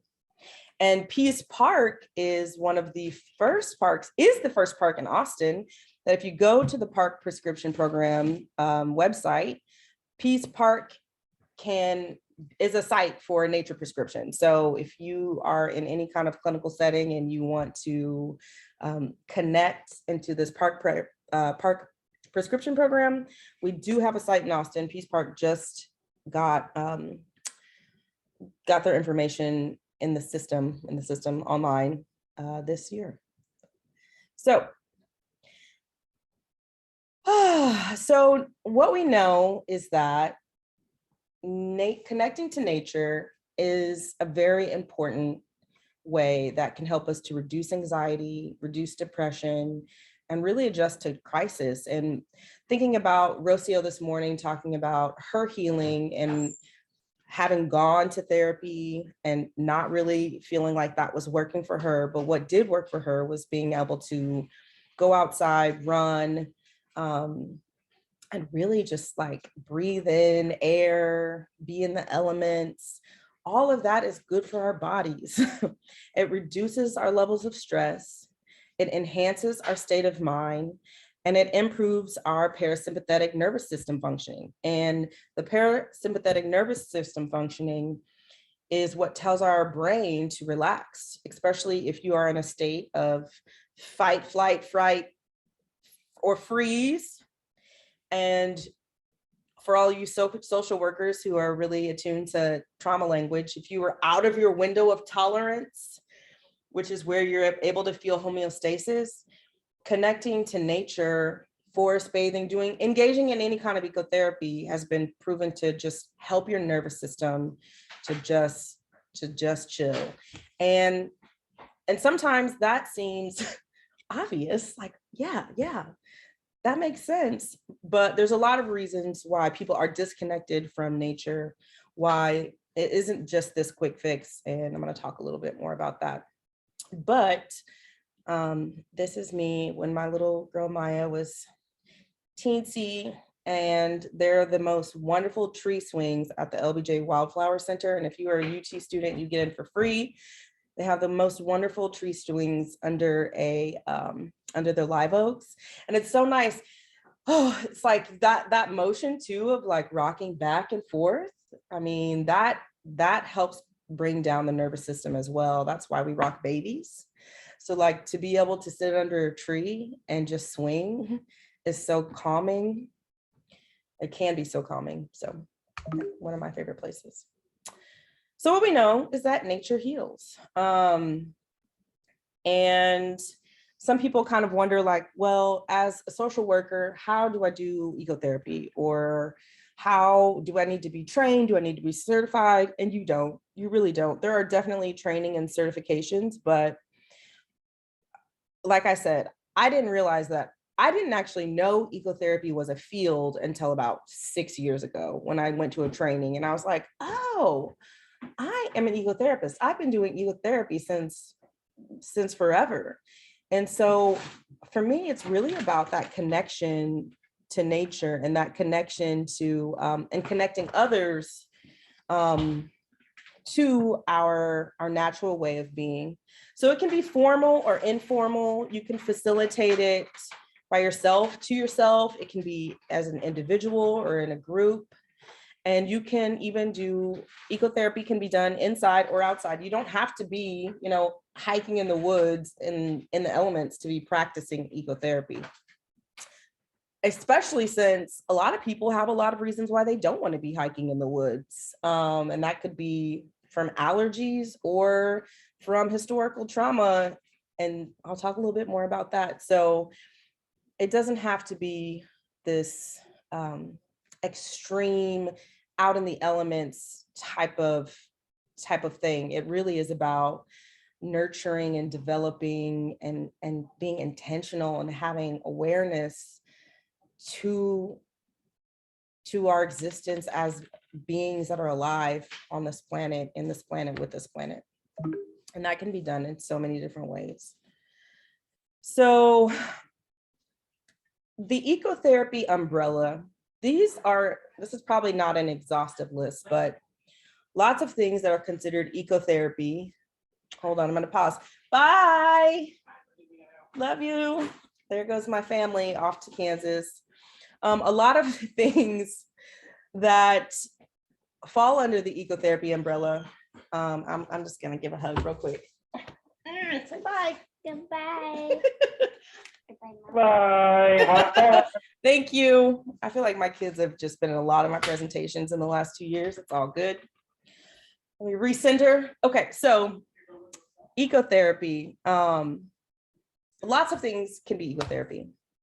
In Central Texas, there are a couple equine therapy farms. Spirit Reigns is one that I know. There might be others that people know. Maybe you could look in the chat. We don't have an ecotherapy center right now, but anywhere where you're using animals, horses, farms to facilitate healing is considered ecotherapy. When I was working at Pecan Springs and working with the city of Boston, we took a group of 4th grade girls to Spirit Reigns one summer, and it was like the most transformational 4 days for us as a group with the kids we were working with, and for the kids themselves to develop these relationships with horses and with each other. It was just one of those beautiful examples where there was no way we would have got to some of the depth around relationships and trust and power if we weren't in the space of these beautiful horses. I will never forget that. I have a picture of them on my refrigerator to this day. So that's Spirit Reigns. Sorry, I'm getting, it's a little bit, I think it's outside of Burnett, Texas. Horticultural therapy. How many of you started a garden during the pandemic or have already been gardening? I don't even have my chat up, but a lot of people started growing things all of a sudden during the pandemic. And for some, it may be in a way out of survival. For some people, it was just pure therapy for themselves. For some, there's lots of different ways, but I think we saw like a global horticultural therapy movement happen during the pandemic, which is such a beautiful thing. And one of the things I think that's really important too to think about ecotherapy is this lens of, is it accessible? And accessible in a lot of different ways, but there are some really beautiful ecotherapy gardens at the LBJ Wildflower Center that have aisles that are wide enough for wheelchairs to get through so that people with all different accessibility needs are able to garden comfortably. So if you're going to start an ecotherapy garden, really think about how you can make it accessible for different types of bodies. And there's some people putting some information in the chat. Wonderful. I just brought up my chat, so if I'm missing things, there's a lot of stuff. Okay, great. Hydrotherapy. So I love swimming, and there could be a whole presentation about swimming and the benefits and also the stigmas and the inequities that have happened around relationships with water, especially for Black people. just 2 weeks ago at Barton Springs, they had a ceremony for Joan Cabelli Means, who integrated Barton Springs. And there's a really great short video clip that I usually play during this presentation where she talks about her senior class at Austin High was segregated, and they were having the senior class picnic at Barton Springs. But the principal was like, okay, you're a student leader. You have to tell the Black kids they can't come to Barton Springs because it's segregated.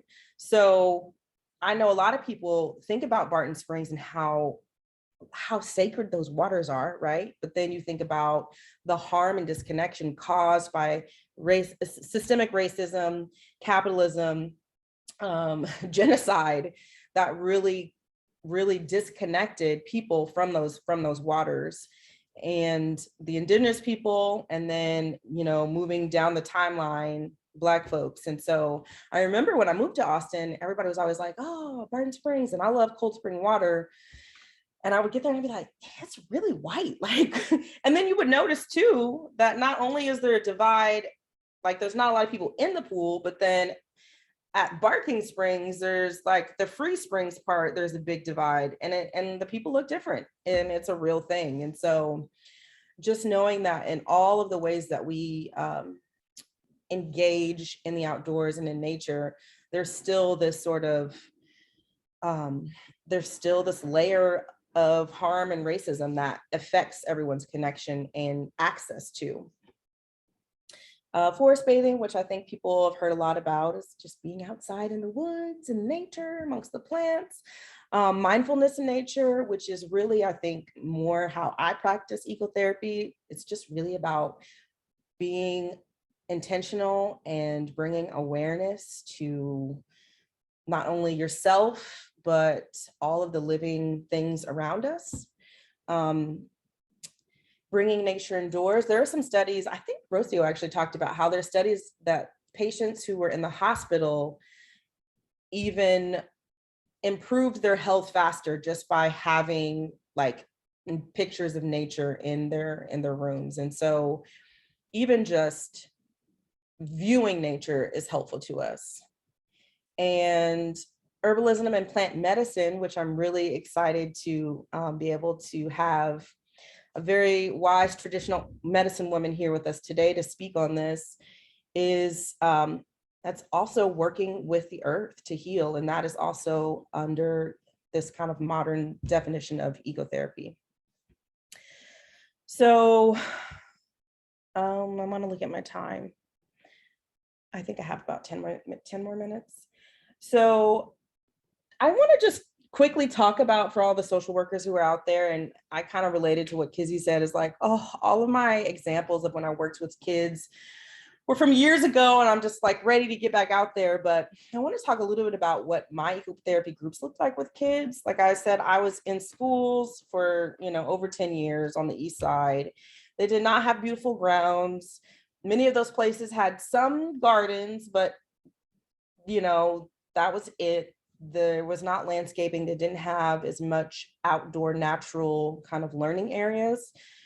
When I was working, some have improved, but a lot of times I would just do ecotherapy groups, and they were always the most successful ways that I worked with kids. And the whole point would be just really to be a place to de-stress, right? To really help regulate their nervous systems. And I didn't have to come up with a lot of curriculum. I didn't have to use a lot of words. I didn't have to do a lot of processing, because that mindful awareness facilitated that naturally. And so we would check in. We always went outside, no matter what the weather was. So we were also kind of working to sort of build a relationship with rain and cold wind. We did a lot of bug observations where we would just spend time kind of following bugs around. And specifically this group of young 7 to 8 black and brown boys, they were like really into following around roach colonies and giving them all little personalities. You know, it was like play therapy, but outside. And we spent a lot of time sort of building relationships.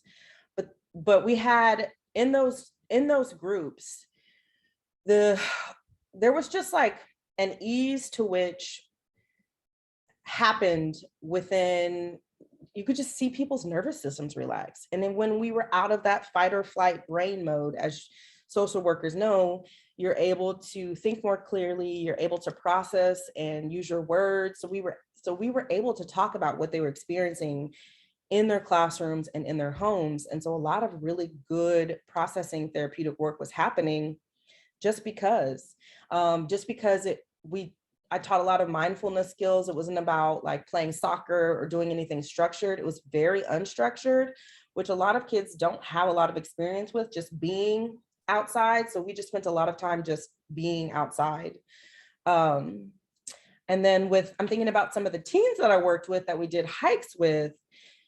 Some of the most effective time was just having some silent walk, some silent hiking, and talking to them about their senses and their awareness of their bodies, but really spending time being quiet outside and listening. And the kind of things that came out of that was really, teens listening to their bodies. And that brought up a lot of things. Teens smelling things that they didn't hear. So just like anxiety, a lot of, when we're working with people who we're trying to help process emotions or be in touch with how they're feeling, when we like are talking, being very cerebral, sometimes it just doesn't work. I think that a lot of students, it's like, I could talk at this person all day and I'm trying to say the right things to get them to say the right thing back to me. And a lot of humans just don't work like that. That's not what we need. And so ecotherapy and practicing mindfulness in nature just turned out to be this very easy, beautiful way of letting what comes to be healed. And I didn't have to do too much work because I got to lean in on Mother Nature to bring up lots of things. So I can talk on and on about that. So I'm going to try to keep going so that I can pass along. But I'm going to skip that slide. Essentially, we were doing a lot of practicing mindfulness in nature, right? A lot of people know the 5 things you can see, 4 things you can hear, 3 things you can smell. So really just being intentional with our senses and what that automatically does to the body, which then automatically helps us to be in a place to process and move forward. There's lots of ecotherapy, mindfulness resources out there. If you ever need a book, come to my room. But what I really want to come back to and kind of shift into is this sort of, I had this, when I was going through ecotherapy trainings and like reading the books and doing the things, I kept having this like nagging feeling where I was like, everything we're doing is really just, what's the word, being Columbus. Like this is all indigenous traditional practices that we're really trying to recreate here because we've been so disconnected from our traditional cultural practices. And there weren't a lot of people who were teaching ecotherapy who were actually coming with that lens. It was really about like, doesn't it feel good to be outside? Like, go the wonderful ways it works with our bodies. And while all of that is very true, I could not separate from the fact that a lot of the ecotherapy practices that we're reaching for are really ways that our ancestors and ways that indigenous communities are healing themselves. And we're really just trying to, I think we're just trying to get back to that because we've come so far away from that.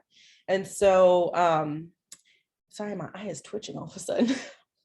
And so I think it's so important as social workers who are engaging in ecotherapy, who are relying on the relationships with the land, to come back and honor where this all started, right? And every human being has an ancestral way. I mean, every person has a history that's deep, deep, deep. It has ancestral traditional ways of being that rely on the earth for healing. And we have to think about that. And we can spend a lot of time thinking about how we got disconnected from these healing practices. And we know that there's been a lot of historical traumas that have torn us away from our connections, from our practices, from the knowledge. And as kind of we talked about all day, like all of this is 100% connected around all of these systems. And the systems of racism and colonization and slavery and violence, all of these systems have created a really harmed connection to our ancestral and natural ways of being in harmony with the earth. And so a lot of ways, ecotherapy as this social work practice is really just like a reaching back to like where we used to come from. But we have to acknowledge that all of these things that's happened and have played and have left a major effect on where we are today in healing. And so when I think about ecotherapy, I don't just think about how good it feels to be outside or how I made a relation. I made friends with a bird, or I think it's much deeper than that. And when we think about how that's so much deeper, it really takes it more into this more like collective healing that needs to happen. That is not just about how my own personal relationship with nature helps me, but really looking at how if I'm more connected to, the more I connect to the land and the earth, the more we connect to ourselves, because there's a lot of ways that being in connection is a balm for loneliness and toxic stress. And the traumas that we go through, like when I was with Outdoor Afro, some of the most healing times were talking with Black people about how scary it is to go out in the woods and why it's scary, and thinking about lynchings in trees and dogs and all of the things that really happen to our people outside. And that's why we're scared, but then being able to say, okay, that happened.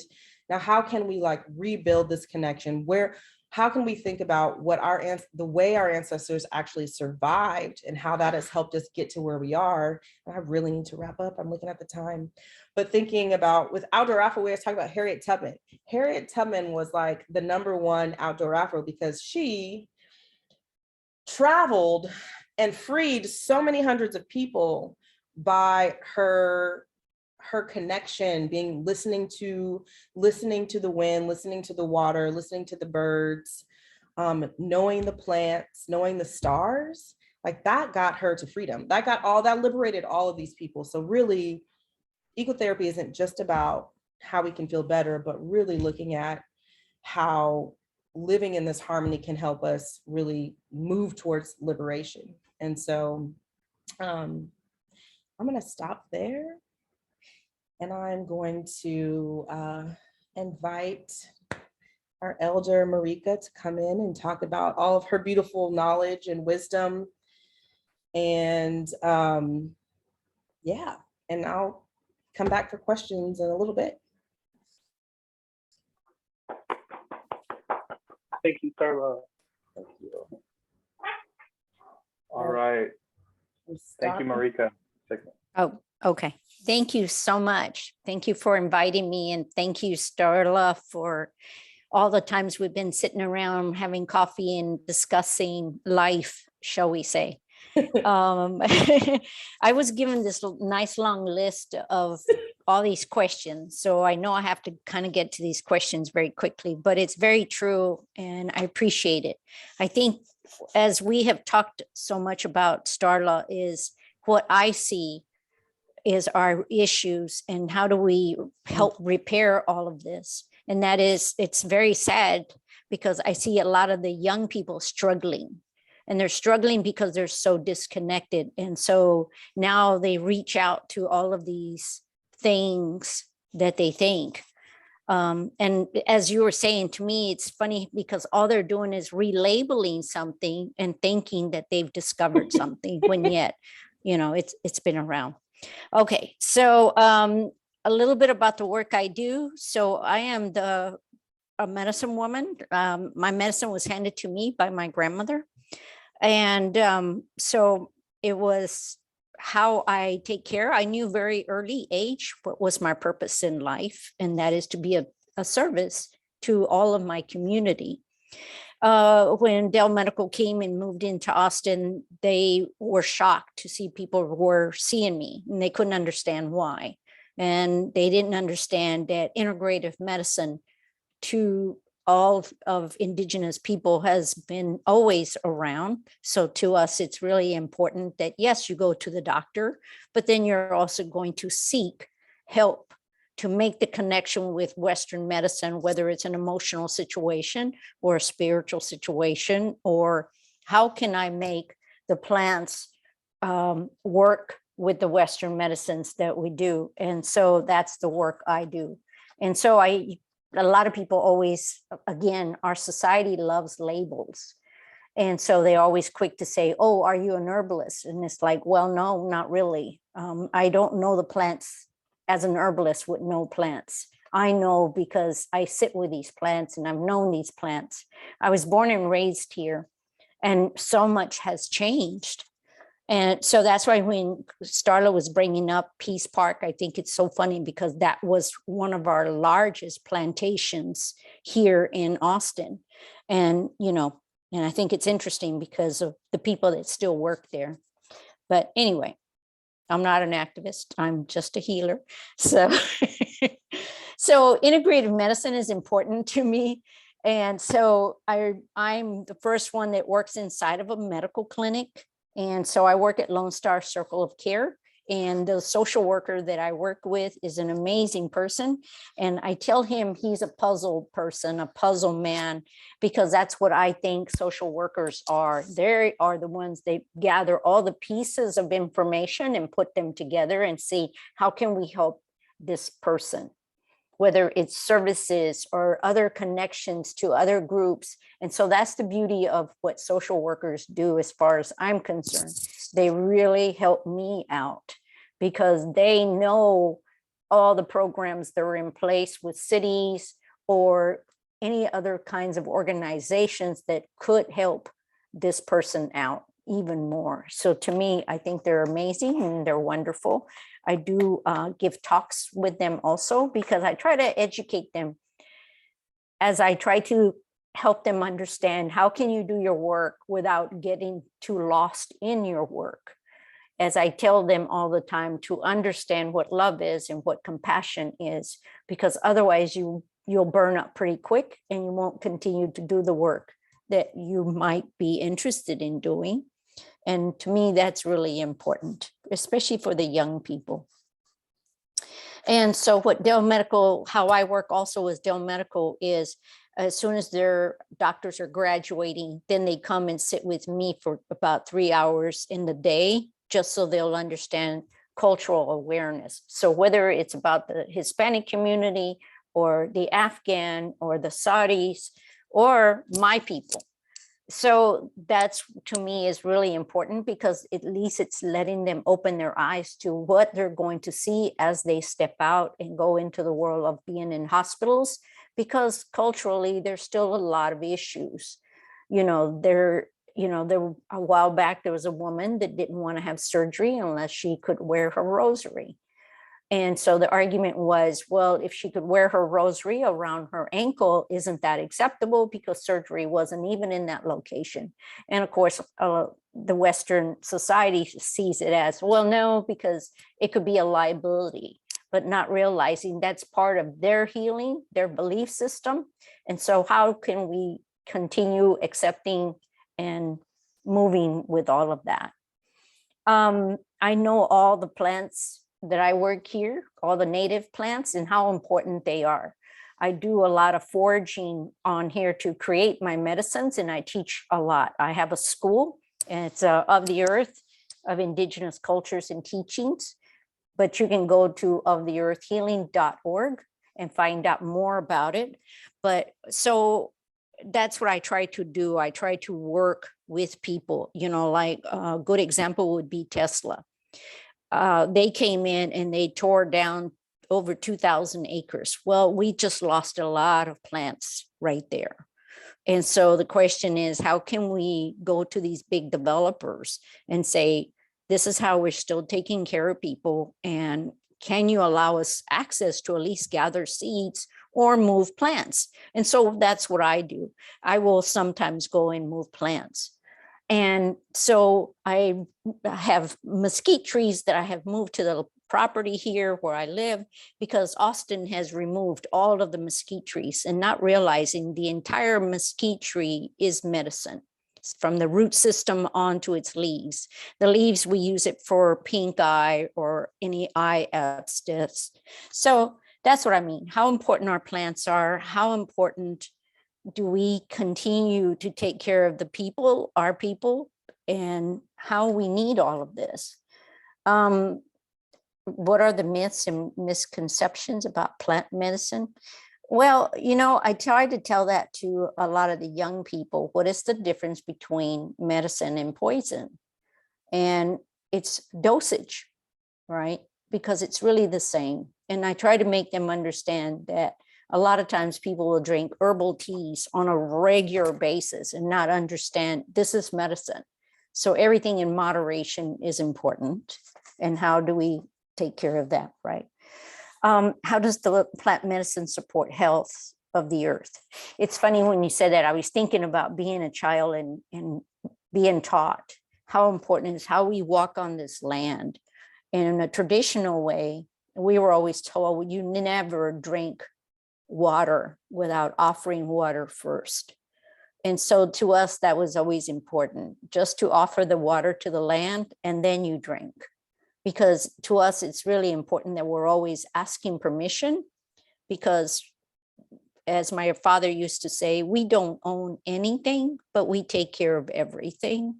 And so it's really important that we remember this and how we quietly take care of everything that we need. And a lot of schools always hire me to come and talk to them about the native plants. And it's so funny because even the people that they hire don't know the native plants, and they will talk to me about, a crepe myrtle or something. And I'm like, that's a cultivated tree, okay? The native plants are a lot different, and they will sit there and tell kids to start pulling all the weeds out. And I try to make them understand how important everything is. Even if the plant isn't a medicine, the weeds tell us what's going on with the earth, the soil. So when you sit there and see that mullein is coming up alone, that means it's letting you know there's a lot of magnesium in that soil. And that's what my grandfather taught me, is how to read the plants. My grandmother taught me how to read the sky. And that's why in 2018, I told all my students how important it was for them to prepare for the shift of life, because that's when the comet came through. And so to us, a comet is a very powerful messenger. So I knew that there was going to be a new shift about how we move on this earth. And so it did. It ended up being the virus. And so that's what I mean. It's really important that, as Starla was saying, how important it is for us to just stop and listen. And I do see that in my young people. I think it's because of the Western teachings. They don't stop talking. Oh my gosh, they're always talking. And it's funny because they come over to where I am and where I live, and that's what I teach them. I have a lot of women's programs because to me, it's really important to give space for women, because it's women that, as long as we support them and strengthen them, they are supporting and strengthening their communities. And so that's why it's really important. So I have women's gatherings, I have red tent ceremonies. So it's just about how can we keep taking care of each other and teaching each other. And to me, I think that's the beauty of what we do and how we do it. It says, how can non-Indigenous or white people engage in traditional medicine respectfully? That's funny. It's so interesting when people ask me that, because half of my school is white or non-Indigenous. And it's funny because that's what we talk, my elders and I talk about, how the young people have no interest in the work we do or hearing our stories. And it really is sad. And so I tried to convince my elders, maybe we need to sit down, maybe we need to write everything down so that way, hopefully, when a person is ready to hear our words, at least they'll have something to go back on and hear. But it is true. It's amazing how it's the white people that are coming and they're taking and they're listening and they are applying this to take care. I was called to do a school not too long ago. And of course, I could see only 2 African-American little kids in there. And that was it. Everybody else was white. But what they are teaching them was amazing. These kids knew most of the plants and they drank tea every single day. And I thought that was amazing because a lot of the people that I talk to now, their children don't drink tea. And so I try to educate moms how important it is for them to start them at an early age. So that way the tea doesn't represent that I'm sick. The tea is, this is something nourishing for the body. So either you turn it into a popsicle or you do something, but at least tea is being incorporated into their health and how important that is. What are ways that the community can support your work? Well, I guess, like I said, helping me gather plants or seeds, because I live in Williamson County area, which is wonderful and fantastic, sarcastically. So I go and gather plants on the sides of the road and the sheriff pulls me over and says, what is it you're doing? And I say, well, I'm on this side of the fence, so I'm just gathering some plant seeds. And they say, well, you have to keep moving because you're scaring people. And I just thought, how amazing that an old person gathering plants out there is scaring people. But, you know, it happens to us all the time.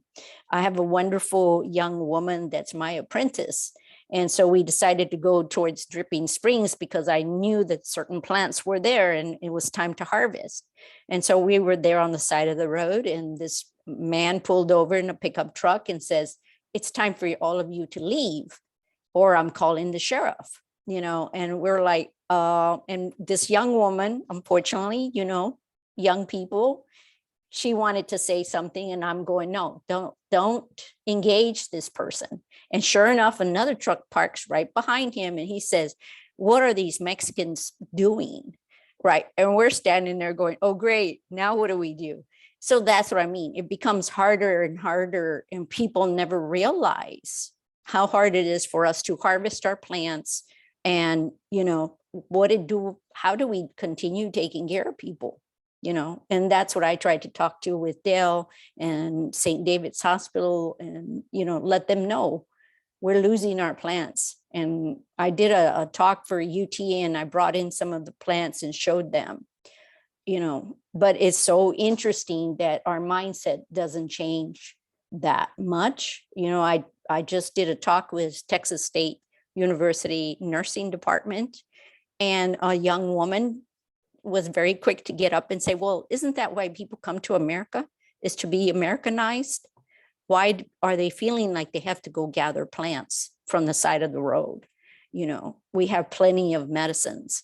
And that's what I mean. How do we keep moving and how do we take care of ourselves? Because this is important to us, our mental health, our nourishing of ceremonies is important.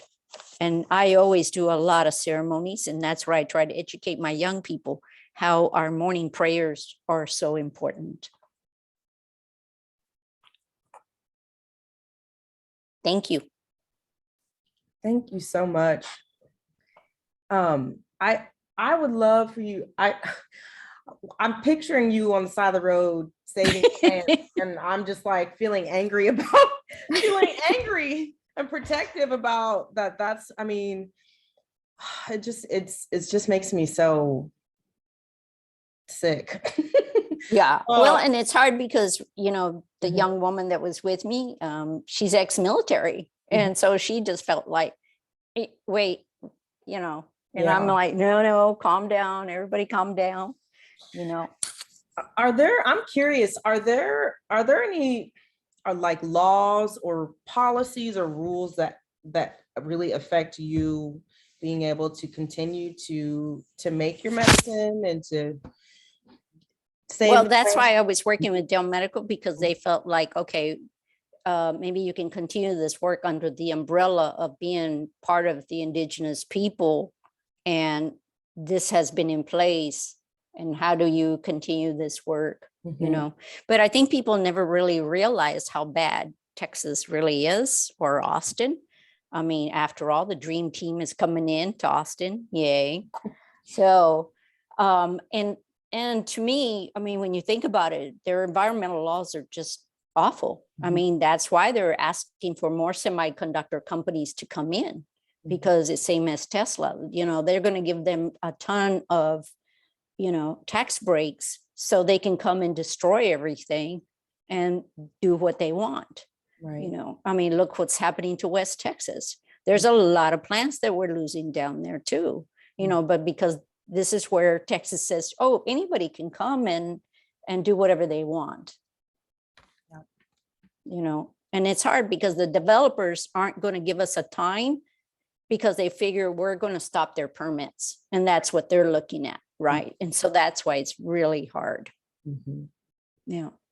I feel like it's this whole day just thinking about how these large systems affect like a person's physical body it's just so obvious. It's so obvious, and it's all so connected.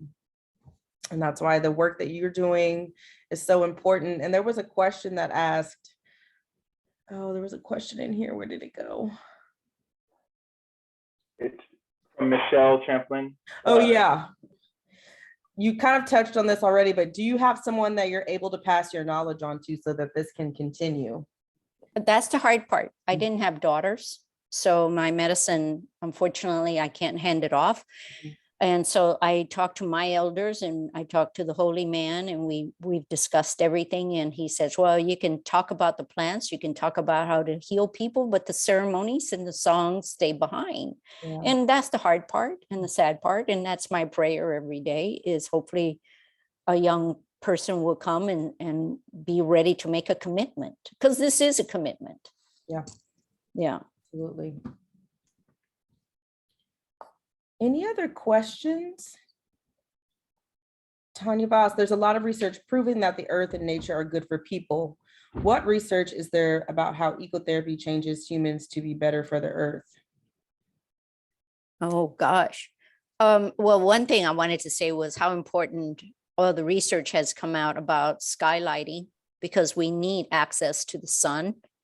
And, you know, that's why our deficiency of vitamin D and everything. So, of course, Walmart jumped on that very quickly and said, yes, let's put skylights in our buildings so that way it'll calm our customers down enough to where they're spending more time inside this department store and they're buying more things. And so that's another way of how they came up and said, yes, you're right. That's a great idea. We never thought about this, you know. And so that's what I mean. When you're outside and you're in the sun, you're calming your body down. And so that's why, to me, it's really important. And that's what I do for my women's gathering. I do the sweat lodge. I help everything, because it's about, again, I tell all my students, everything starts at home. So hopefully, if you're strengthening this woman, things are going to happen. They're going to have time for their children. They're not so stressed, or, you know, it's very difficult nowadays.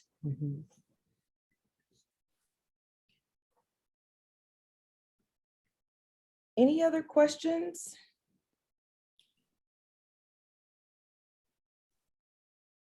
So to me, it's Can I go ahead. ask them? Yeah, I'm just wondering, could you just tell us, Marika, maybe just one simple thing that we can do using a Central Texas native plant to, let's say, soothe anxiety? I feel like that's one of the most common mental health issues that we as clinicians see, and just across our culture, regardless who you are. Well, if you want to give this to younger people or children, you could use the purple or blue wild vervain that's growing out there. You see those clusters of purplish flowers on the sides of the road right now when you're driving. That is wonderful for the nervous system, just to calm that body down for your young people. I always tell my students to put your categories of children and old people in one, because, you know, as we get older, we end up being like children again. Everything affects us, everything, you know, we have to be careful, as opposed to you young people right now that the body is just firing and the hormones are moving. As we like to say, you belong to the hormones right now. You're not who you're meant to be yet. Another, of course, a wonderful plant that you could end up using that you can see right now is, we have so many things blooming right now. I was telling the young children, if they notice those yellow little flowers blowing in the wind that look like little circles with tall stems, that's your wild mustard. And I think that is so good. So you can put those little flowers in your salads and then make a salad out of the large leaves, or you can turn it into a tea or whatever you would like, and talk about a wonderful bitter. And our bitters are really needed for our digestive system. You. Just oh, sorry. I'm sorry, go ahead.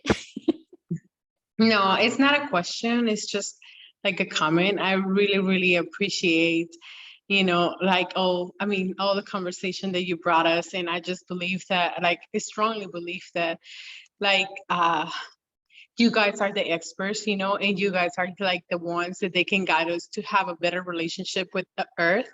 You know, there's no doubt about it. And one of the things that it made me emotional is when you said that, you know, that you're seeking a way for to leave the knowledge in one way or another, Yes. you know. And it made me emotional because in a sense it's like kind of like sad, you know, that you Yes. have to accommodate to people, you know, knowing that you have so much to give and so much knowledge and everything, and, you know, and how important you are for our environment and everything. And it's still like, we are not, like, in a sense, so humble to adapt to you, you know, and you have to adapt to the needs of other people, you know, just in order to continue the work and the like the purpose, you know, to have the best relationship with earth. So I just wanted to say that I really, value your knowledge and the conversation that you just gave us. I mean, it's just wonderful. Thank you so much. Well, thank you for the work you do too. And I understand, you know, my grandmother's best friend was this amazing Toltec woman. And she's the one that taught us everything, because she knew she was going to run out of time and nobody was around to take her medicine. And so that's why, to me, that's why I teach curanderismo, because I want those people that remember their grandmothers, their abuelas, that passed away. They passed away, and the young people just moved on. And I understand they move on because they want better education, better jobs, but you can also carry your medicine with you. And so it's really important to understand, if your child has an issue, oh, let's do a limpia. Okay, let's do porque tiene mal ojo or something. So the point is, it's really remembering who we are as the people. Like my mother used to say, don't forget who you are, because they don't forget who you are. So that's why, to me, it's important that we remember how to take care of our family. And yes, thank you. Thank you for your words. And I hope someday you can come and visit. And I always have a nice cup of tea waiting for everybody. Thank you so much. Yeah, that would be like my pleasure. Yes. And yeah, that's like, it reminds me so much of my grandma, because that's how we used to do it, you know. Tell me Right. it was tea, and something was a tea, and like never, like, first of all, because it was impossible to afford medicines, but also my grandma always believed that, you know, that like as long as you stay true to earth, you know, it's gonna heal you. And like, I just believe that it's truth, you know, and I Yes. continue doing that. Yes. And that's what my grandfather always used to say in our teachings too, in our belief system, you know, and it's hard because a lot of the Hispanic community that comes to my class, they have a little bit of a hesitance because they figure, well, you're an Indian and you're different than we are. And I feel like, well, yes, but we all come from this land and hopefully we can take care of each other. You know, the way we were taught is we are the replica of this earth. Our skin is the bark of the trees. Our hair is different texture, just as the grass. So, and our eyes are the moons. So, you know, we are the walking replica of this earth, and how important it is that to understand we are connected. And so when we destroy this earth, we're destroying ourselves. And I tell my young women how important it is for them to understand how we are connected to the moon and every cycle that happens, how important that is, you know? Yeah. There was one question in the chat. Is there a native plant that you think more people should be planting? Maybe an endangered plant or a plant that wildlife really depends on? Well, usually if it's a native plant, it's always difficult to grow in a pot. Usually it's going to have to grow out in a field because it needs that type of environment. So that's always the hardest part too. But otherwise, I mean, mesquite trees, it would be wonderful to bring them. And it's so funny because when I go to the powwow, I was selling my mesquite cookies and this rancher came up and says, well, I hate the idea that you're using this because I burn them all down. So that way my cows aren't disturbed by the thorns.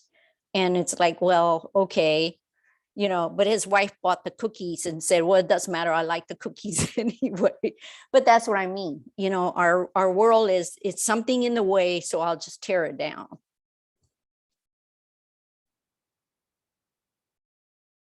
And, you know, because I'm a traditional healer, everybody comes to me. So right now I'm working with the Afghan women to help them create their gardens at home because they're missing a lot of their herbs. And now that the Ukraine is coming in, we're doing the same thing. So that's why I have a lot of women's programs. And then I provide pots for them. And a lot of their seeds are barely coming in to help to put their plants in place. And as I try to tell people, when people are moving, the plants move with them. That's how we receive these plants, is the people that migrate, all of this moves with them, believe it or not. That's why we're seeing these palm trees from these people from California. Just saying. We were driving down Austin. We're like, what are these palm trees doing here? Anyway. So funny. Oh, so beautiful. Thank you. I Thank want you. to read out loud. Ramon Espinosa's comment just says, reminds me so much of the herbal teas our parents would give us when we were sick. We were so blessed by their comfort. Just wanted to read that out loud. Yes, that's the beauty of the abuelos. Yes. Right. Well, thank you so much. Are there any other comments or any last thoughts? Well, this is very big what I'm doing. I know this is hard for all of you to understand, but this is a door that opened because I worked hard at it. So I'm inside of a medical clinic, and I would love for all of you to understand you too can make it through and understand, help them understand the work we do, how important our medicine is. And, you know, I try to educate people that, because everybody says, well, is this like Chinese medicine? No, we've had medicine. Our medicine is just as important, and we've been taking care of people. You know, cupping came from the Middle East. It did not come from China. So anyway. We had Erica wanted to know, can we refer clients to you if we know someone who's seeking a curandera? Yes. Okay. Thank you. What would be the best way to contact you for that? I think we can put it on the little chat, Marika at oftheearthhealing.org. Thank you. That'll work. Sorry. Thank you.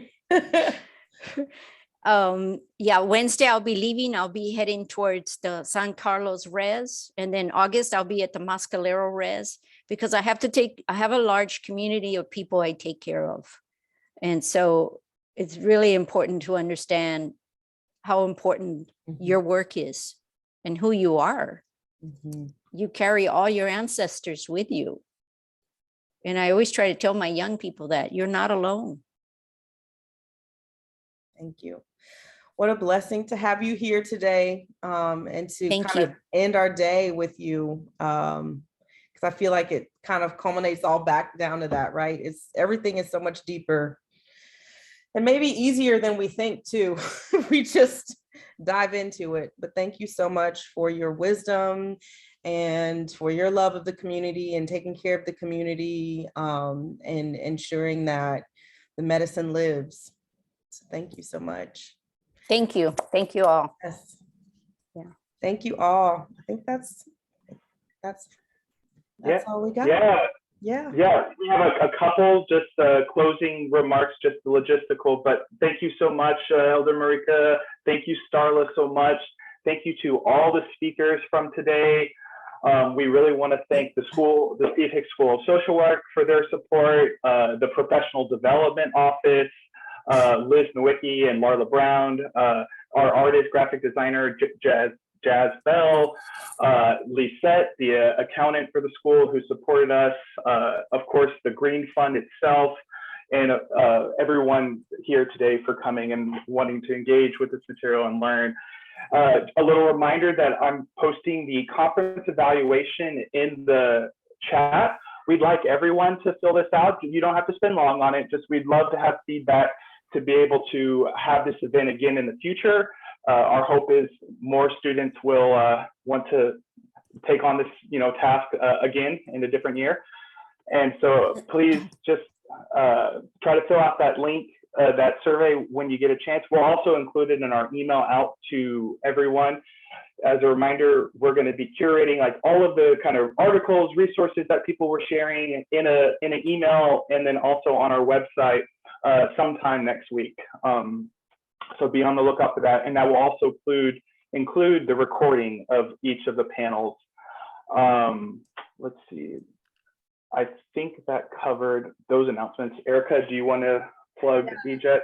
Last plug for our student organization. Mark and I are both graduating this semester, and we were just looking for folks at UT who would be interested in continuing on the EJET student org.